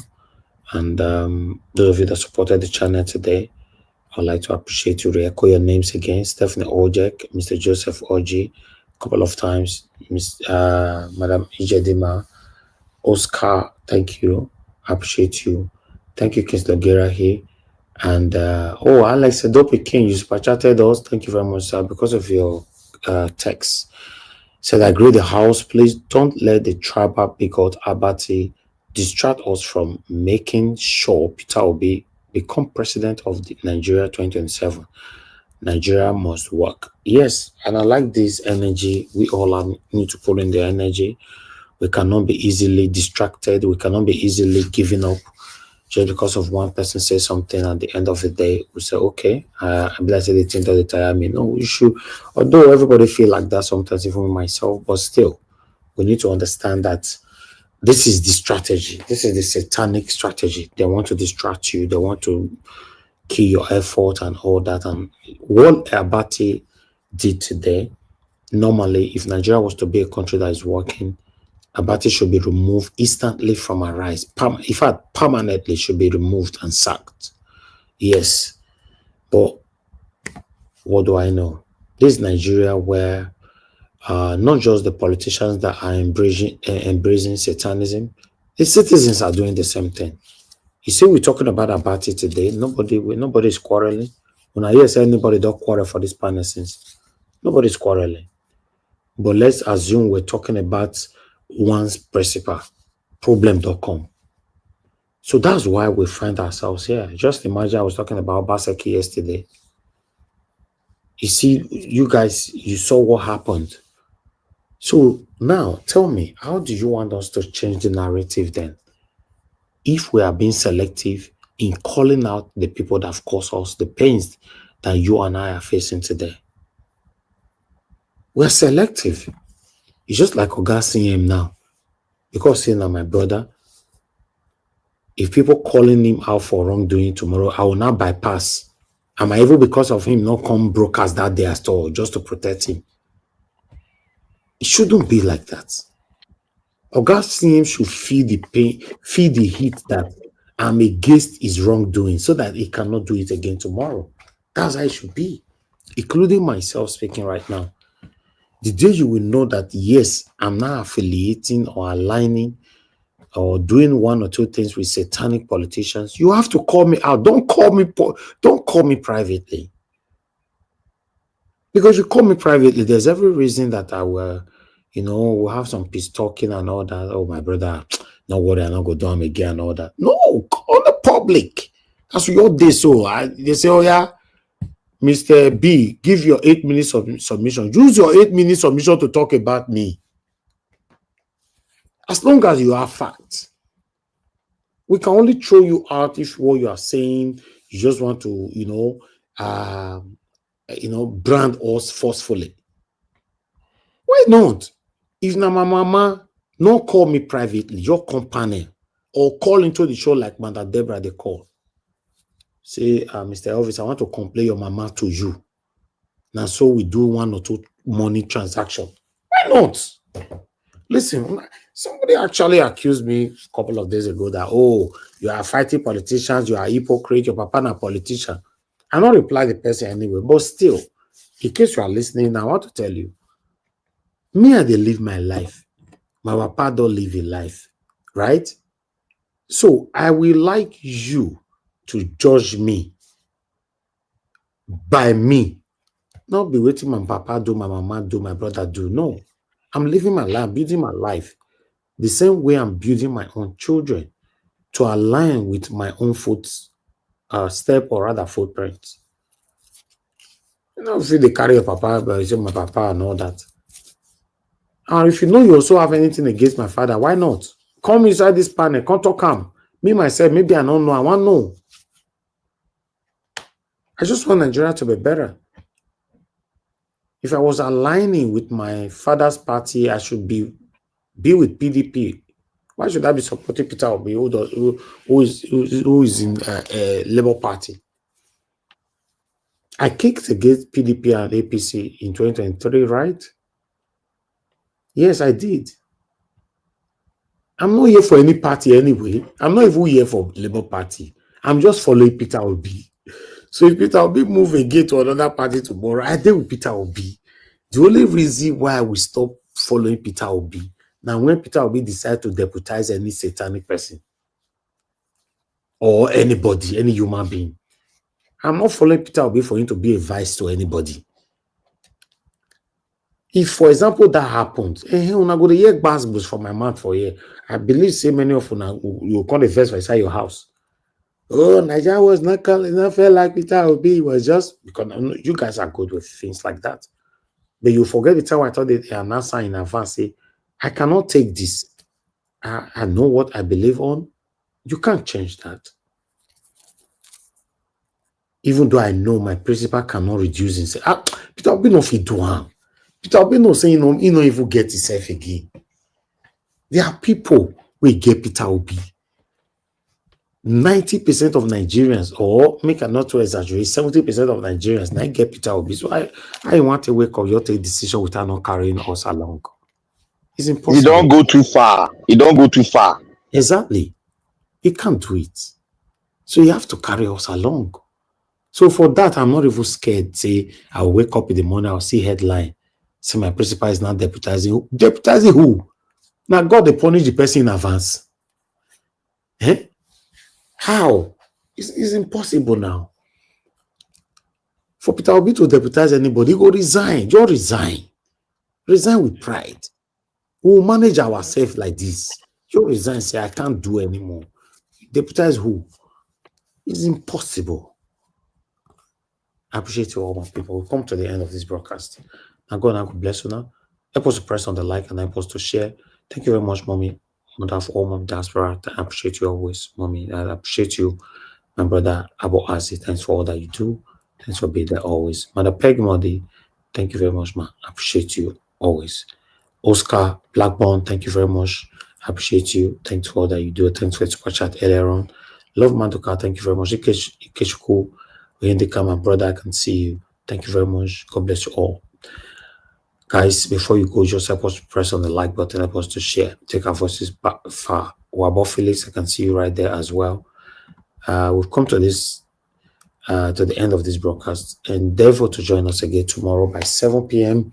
Nigerian time, and look out for our pre-recorded video in case I upload any one or two, so that we can carry ourselves along. For any reason, always stand for what is right. For any reason, I not say for some reasons. For any reasons, stand for what is right. There's a lot of benefit from doing that. Is that what, sir? You can say for every reason. Yes. For every reason, stand for what is right. Yes.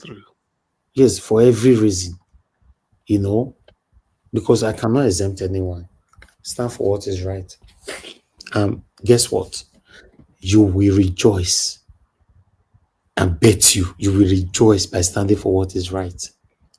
Naija Wash. Yes, sir. Make sure say you find that video I sent for you, because the way I take see that video, you get as it be. Okay, go find them, keep them. Okay, just forward. We go plan well. Re-forward them again. Lapanta, put the link on this thing, private chat. Make people see. I go send them to everybody. I go send them again to everybody. And send that to me again as well. Okay. So okay. Friend story tomorrow. Okay. Let me tell you guys something. Standing for what is right, you have peace of mind, you sleep well, and you have nothing bothering you. In case you never try them before, just try them.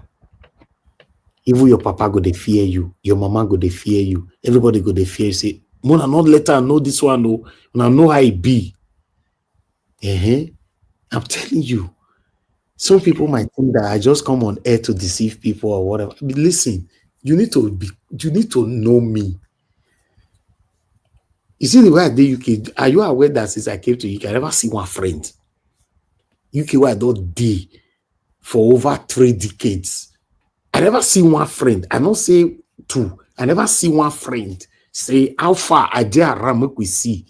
So the way I'm private in Nigeria, the same way I'm private in the UK.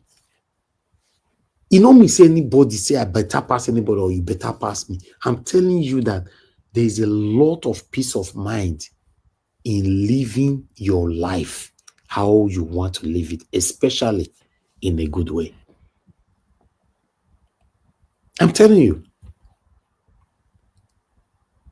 Just imagine we don't have tribal bigots in Nigeria. Just imagine, for example, so we don't have tribal bigots. Ha! Just imagine how our country will be today. Do you know that is the biggest thing that is truncating us today? That tribal is it. It is. Eh? It's the biggest.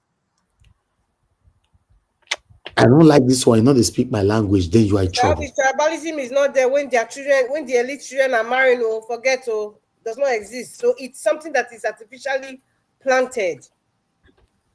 Only for politics, right?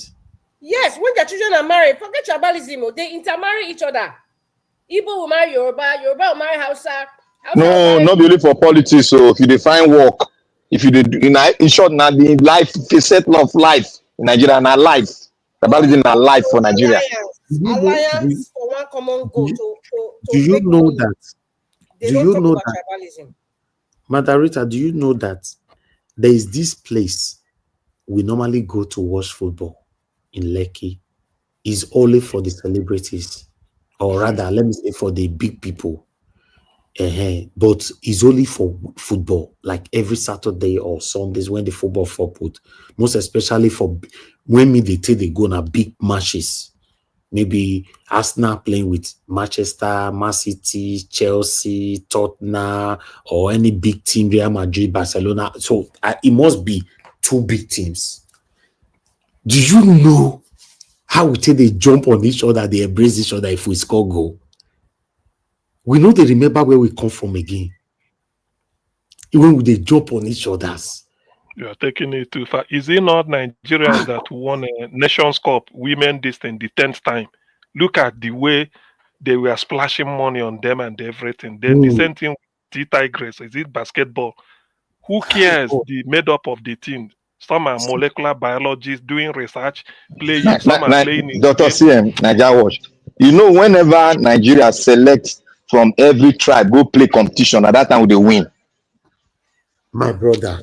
Go look all the people who don't win World Cup for us. Now, from all the tribes. Listen, guys, that means this thing was deliberately weaponized on us. That is it. And they have a button to control the fear is that Peter Obi, look, that is people don't know. The lasting impression is that because when Peter Obi said, if I do not steal, my wife is not stealing, my children are not stealing, my friends, I prevent them from stealing, I don't stop corruption. You know the meaning? When Peter Obi is distributing money, his own privately earned money to different school of nursing everywhere, Oshomole is in Abuja padding budget to steal the same money. What does that tell you? And the same way these people you just mentioned stealing money, the same way our same citizens that are complaining are stealing the same money.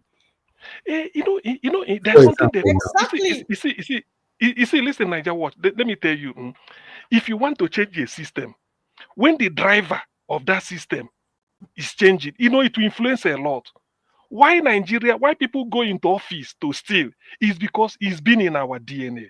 If Peter Obi can enter there and then start to say this, look, okay, let's say Peter Obi get in now. All these brand new Mercedes, Japan, he said he doesn't want them. Innocent or maybe the man in Lagos, make a car for me. I want to drive me the Nigerian car. Do you know it will be difficult for a member of House of Assembly to say they want to approve to buy imported car? Automatically, that one don't change. One don't change. Then they say, I was traveling from London to Lagos. I saw our president in a commercial distance. Let me talk a little bit before I press the button of our citizens, because, I've always tried to equalize, to balance the situation we are facing in Nigeria by saying 50% of the people and 50% of the government. Why some of you tried to correct me the other time that say, no, we should give 80% to the government and 20% to the people. According to what Mr. CM just said now, because if the government sets a good pace, every other person will follow. Okay, I understand that. But in the midst of the suffering right now, we still have those few individuals who still live their life in a direct way and direct manner, regardless of the situation. For example, girls still in Nigeria today, no matter how you try to entice her with all your money, your cars, or whatever, she will not look at you. She will not give you a phone number, right? Okay. We have boys in Nigeria today, no matter the circumstances, the economic hardship right now, they will never engage in criminality, popularly known as Yahoo, right? Okay. Now, let me come back to my state, Edo State. We have a man in Edo State that lives in Texas now, dwarf. This dwarf, he supported Aswe Igodaro. He's everywhere. He's like Mandarita used the word chameleon earlier on. So I would like to borrow that same word again on this man, but in a satanic way. He's everywhere. He supported Aswe Igodaro. And Aswe Igodaro, they brought him all the way from Texas to Benin. And they gave him a hotel and a car that he was using. Because they now later discovered they were spending excessively, they now pursue him. So they could go back to Texas. So they not fit pay anything anymore. Since when they pursue him, this man not see money to buy ticket to Nigeria, I get it today. Now, do you know that this man is now singing the praises of the current governor of Okpebolo that he speaks against? So we have all the video. So it's a prostitute now. Anything goes. No, he has always been like that. He's satanic. So he's not speaking. We have all the satanic speech utterances concerning this Okpebolo in our archives. Now, he's not speaking that Okpebolo is not the best, and indirectly criticizing Aswe Igodaro and Obaseki. Now, my concern here is that not just this satanic dwarf, but his followers. It's just like when you see a politician speaking satanism in auditorium or anywhere public place, you see people will be clapping, right? Now they say, then you will not be asking, why did they clap? The same way with our followers. Just like me, you know that all I'm doing is bad thing. I'll talk now, they clap for me. The question is, why are you clapping? So when we look at this satanic set of people, as we speak, this man still live for 1 bedroom flat for Texas or with his 6 children. Oh, Eh? With 6 children, so he's a very useless, idiotic element. how you know A say na dwarf. 6 you been wife? How you know Yes, say na 6 children? he's useless. He have children from different women. We know him. I know what I'm saying. Okay. He's useless. It doesn't mean well for Nigeria. It doesn't mean well for Edo State. He's just moving from left. It not mean well for Nigeria. You see, want to the bonbon they go. Exactly. So he's still looking for more women, to have children left to right. So it's now the question is, where I'm going is that can you guys that came from Edo State find out those people that have chosen to be satanic or embrace satanism by supporting satanic politicians all this while? And politicians have consistently, repeatedly paid them to do what they are doing. Can you still check their life if they are doing well? Just check. Allegedly, this satanic dwarf was paid $5,000. Now, as they see him, they ever bought that politician, we come tell me, say, Nigeria was one give you $5,000, I can't do this one. Now, God go punish him in advance now. How? So now, as they see him, say, the man is hungry. He's a security man, a security guide. Now they do for Texas. He has been a security man now for about 58 years. Now he does the big security man. Why did they brought him? I thought he's a media person. Why did they bring No, na prison warden, na prison warden, sheriff. No, not be security, be stay with that. Now prison where they guide prisoners. That's a security now. It's still security. No, okay, but he was contacted as a to come and do I a don't media know. work. Ask where Igodaro was satanically desperate. I told him because I don't care whether they listen to me. Because where Igodaro called in, he called into his live show and begged him to support him. So it was not him that went to Aswa Igodaro. So on that one, I'll give him credit on that. Aswa Igodaro was the one that was desperate. But he told me that he was not desperate. He said, no, I was not desperate. The guy in a sort of airport taxi now, available for hire. So the truth is, no, because this is a man who repeatedly, continuously, any other word can be borrowed, called Obaseki Agege. And he also continued to call Obaseki a childless man. How come they look down on all these words this man used on Obaseki for 8 years? The same Obaseki and that's when still went to him and say, come and work for us. You see the desperation everywhere. How? Well. So our problem is huge in Nigeria. 90% of our front runners in my state have been all captured. All of them have been bought. My Edo people listening to me now know what I'm talking about. They have been bought. None of them can speak truth to power anymore. They don't want to offend anybody.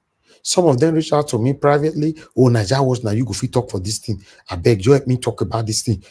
But you cannot even use your platform to talk about it anymore because your platform have been sold. The same way we have the same set of people across Nigeria. So you see, now you understand when I say that the blame should be passed 50-50. Regardless of what, you still have the final say. Either to say yes or no. When you refuse to say no and you choose to embrace satanism, why should we be blaming the government all the time? We should share from the blames because a lot of Nigerians are satanic. If only we want to be honest to ourselves. When they hear the money, they see that brown envelope, they turn to something else. Okay, let me say this. Una know say politicians they fear to offer me money. They fear. Because they listen to me as I think they talk for a year. Do you know that someone that talk the way I talk, now the person where they felt they try to reach you, say more try am, maybe wait till they talk so most whether you go fit keep to am. Just like a man that will see skirts, you cannot control yourself anymore. As any direction where that skirt go, now you they go. Even when they pull up for your neck, they drag you back, you know, ever go back again until you buy. If you don't have self-control over anything, you don't deserve to be a human being. Look at our country. Why do you know that there are some people in a group when one or two now discussing, go say, I better forget to these people they thief our money. If I get the opportunity, I go also take my own part, make a comment. I they listen to people where they talk this thing. Now you don't give that kind of person the opportunity to represent you in your constituency today. You know, say you're old or finish. You prefer carry your wife. Please mute. That will give me copyright, please.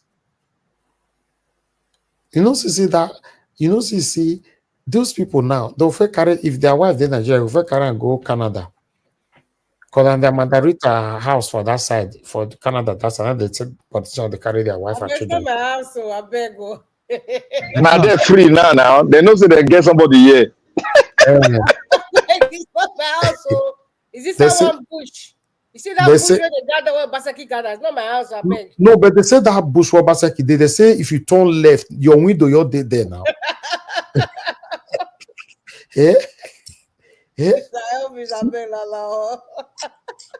My people, Nigeria matter. Instead of we sitting down blaming the government all the time, let us also blame ourselves most of the time. Nigeria, where you go ask people money, something say you want to buy something. What did they say for 100,000? They'll tell you say 750,000. If you manage to price it to 600, you yourself go there happy say thank God say I feel beat and reach 600. No knowing say you just pay 600 for something when they say for 100K. Who to trust for the country? Not the government, not the citizens. Niger Watch. That's why I'm particularly incandescent with rage. Why Abati say when you make this type of something like a bigoted there, where does he live, Nigeria? You see, that's why I like the English people. They have nothing but they live like kings. The English, natural resources, all this, but they know they have this. They know how to manage any situation. You say if you live in the UK now, they live like kings. Go on holiday every year. How do they do it? And they don't steal. Even a cleaner in a hospital, in a care home, they go holiday. And when he tell you where they go, they go San Diego in California. Augustine, let me tell you, you don't need to steal to go holiday. Yes, because you don't need to steal. Yes, you don't need because the system is so transparent that and that is what people be saying. Because people like big things. Nigeria too like big things. Sometimes just have 800 and something flats. How? Exactly, my just have $1 billion in it took away. How? You see, in the Western world here, you can have £1 million, but you must work for it and it's transparent. Exactly. That's what people be saying. Wealth without enterprise. You know, it's due to say a society whereby those in government, politicians, are richer than businessmen. That society is failed.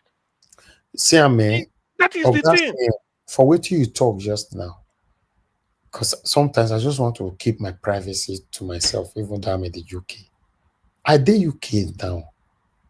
I don't carry my family with the holiday. As I the broadcast on holiday with the talk, now they talk from, not be even from UK. You see?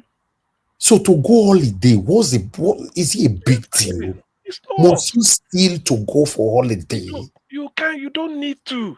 Because the prime minister know the ego. You feel when Prime Minister they go holiday, you feel go there meet them for Southern Spain. You go say see our Prime Minister. Mr. Elvis, Nigerian men, I repeat, Nigerian men do not go for holiday, especially the ones who live in Nigeria.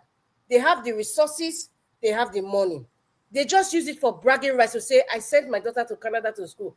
My son is schooling in Cambridge University in the UK. My daughter is schooling in Texas State University. They use it for bragging rights. You and I know that. Nigerian men still is not for holiday. Nigerian men don't go holiday. The only time they go holiday, maybe with their side chick. Or maybe it's just one day and they will still carry work to that holiday, just like you, Mr. Elvis. You carry work to where you did. Now that side chick I want to make you mention because now there they go since. Just the branch. Wait. No be they carry work. Am I touching something? Am I Mother touching Rita, something? you miss the point. Mother Rita, no be they I carry did not miss work. the point, though, because let me tell you why you miss the point. Nigerian men. Rita, you want to expose Black Panther, beg. Not good. I am not missing the point. You should have. You don't branch. I want to make it branch enter that side chick. But that one is a big in a doctor for that one. Don't tell their wife that they're going on a business trip to Dubai. Mother Rita, do you know? And that will be like once in 2 years. Nigerian men but, don't go back. But Mother Rita is very right now. Nigerian men don't go back. This service is on vacation. He's working. Listen, Mother Rita, when I say you miss the point. For vacation. That's the point. Mother Rita, when I say you miss the point, the point you are saying is they carry work go. They know they carry work. That's the way they carry work. Now contract, because if you what they call them, if you snooze, you lose. All they are doing is deal. Police know they go on leave because if you go that time wait. No be work now. If na work, why Nigeria no progress? But they're not traveling they're not stealing money to travel. That's my point. Traveling holiday is not the main reason why the Nigerian politicians steal money. They steal the money because our eye too open and it's for bragging rights. You see someone like Dino Melaye flaunting the wealth. You see someone like Wike flaunting the wealth. It's for bragging rights. That's all. It's greed. Also, the next person now that has been intimidated or his wife has been taken away or his girlfriend who also want to make money by hook or by crook because he needs that right. Through the office of the State Migration Agency begin another serious raid of Olosho wey dey for the state. The raid now to make sure say those states dey free from. Mr. Elvis, what are you playing? See that if really Nigeria is serious, I beg. You get this video where I want to watch. All this solution for Edo State, they say they deal with the way. See ya. Government through the office of the State Migration Agency (EDMA) don begin another serious raid of Olosho wey dey for the state. The raid now to make sure say Edo State dey free from Olosho matter, as the team lead by the DG Honorable Chief Lucky Agazuma wey enforce strong measures to stop crime and secure the good image of Edo State. Chief Lucky Agazuma and the team begin night raid for some major dreaded parts of Benin City to catch street Olosho wey people sabi as Ashawo. This one na the people wey dey waka waka for night dey collect money from Wegbeswegbe. The team carry waka enter some parts of Iyama, Akionbari, enter different club houses for GRA for Benin City. Country home area na some of the places where the team enter, begin fish out Olosho wey refuse to enter house. Tori before this time don show how this Wegbeswegbe business don lead to the increase of girls kidnapping, ritual killings, and the spread of dangerous sexual transmitted disease. Chief Lucky Agazuma, the DG of EDMA, as he dey talk with Tori people, give serious warning to the guests to remove hands from this kind of way of life, and to anybody wey still get am for mind to continue this kind yeye waka, may they stay clear from the streets of Benin. We reach out to all Edo who live in Edo here. We went to Ring Road, Secretariat, and every other places, advising them to stay back at home when it comes to area of standing out in the street and human trafficking. Today we are in the street of Ihama. We were surprised to see some persons were still standing here, but we've handled the situation. Women in the street who still want to come to Ihama, I want to tell you, Ihama is not safe. Excellency has mandated that in the state, Edo State, there will be no trafficking of human and there will be no trafficking of drugs in Edo State.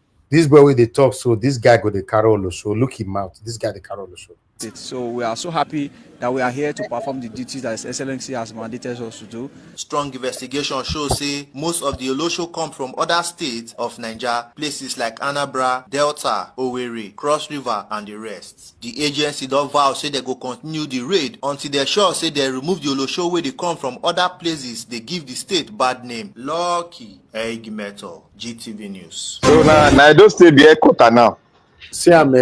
See, I saw those people here they talk for Mr. years Obi, now. you need to apologize to that young man. Because you need to apologize. See, 50% of the people where they talk just now, they patronize those people for them. That is unfair to say. I do not support that statement. I do not support our men doing that. I do not. But the thing is that they can only maybe. It not get state way no day. Now the one way they your state now they talk of. It not get state way no day. I bet wait, make I ask Madarita. Madarita, if our men not they patronize them, now Ghana men call they patronize them for Benin. No, wait, Mr. Obi. The statement you made for this man that was shown on screen, I said is unfair. No. I said that young man, because that young man might be married. Naija watch. That man they cash. Who married not the carry? Who married not the carry? Naija watch. Naija watch. I will also send you a video. David, you know, it's in Ghana on asylum. He has sent it was an interview today, and he spoke about what is happening in Ghana. All right. No, yes, I've seen. Not be today. Not be today. What is happening in Ghana related to this? Mr. Naija watch. Yes, sir. I beg, our Benin men, we don't carry Olosho. I beg. Mr. Naija watch. Yes, sir. You know, say Olosho for Western world, they register with government. Now that one for Amsterdam. Now for Amsterdam. Not for UK for year. Even most of the European countries they register. For Belgium they do it. Belgium they register. America they register. America they Western world they do it. They do it for Western world. Only 4 countries in Europe. Sweden. America they do it. America they pay tax. They're not the doing here. And Netherlands, then they do UK. They see you before na train station. Then they don't go. Then sabi. Then go put one kind of wicked satellite light where for every they're not the one for UK. Dr. CM. No. It's no. Then they put, if you use train now, you go no. Where are they lade? Let's round up. Mr. CM, my friend. Wait till they call red light. Mr. CM. I get somebody for London, eh? Okay, thank you. Let's round up. Thank you, my people. 5 hours. Sometimes this random gisting is very, very important for us. I appreciate every one of you, my people. I would like to have my good time here and end the show. God bless you now. Thank you so much, Oscar Blackburn, for that super chat. You say we want to use laughter by you for you. Sometimes that's what it's supposed to be. Now you'll see, bring another thing. Mostly, if we go kill ourselves because the Nigerian government don't refuse to defeat the country. We have to still do our part and still laugh. It's very, very important. But let's continue to try and see how the country can be better in our time. Now, tomorrow again, we'll continue from here where we stop today. My people, now go bless you now. Please help us to press on the like and help us to share. Good night, everyone, and bye for now.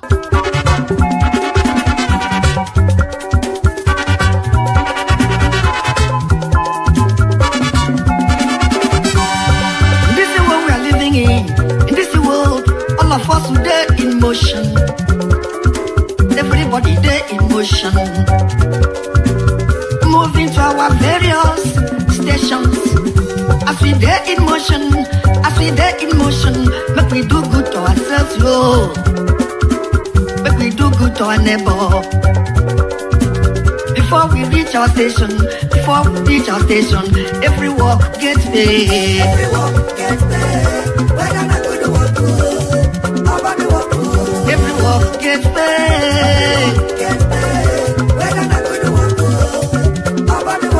I make a fear my God.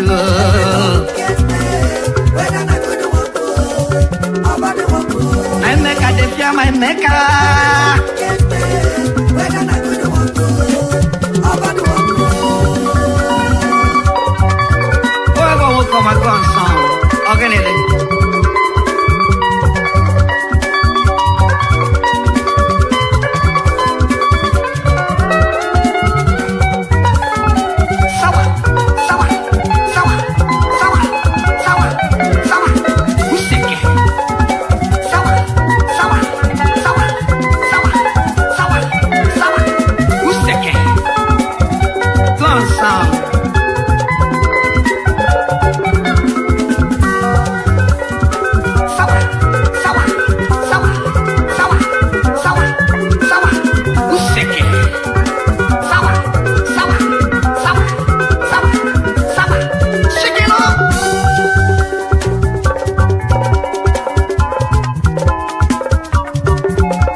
Bye.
answer.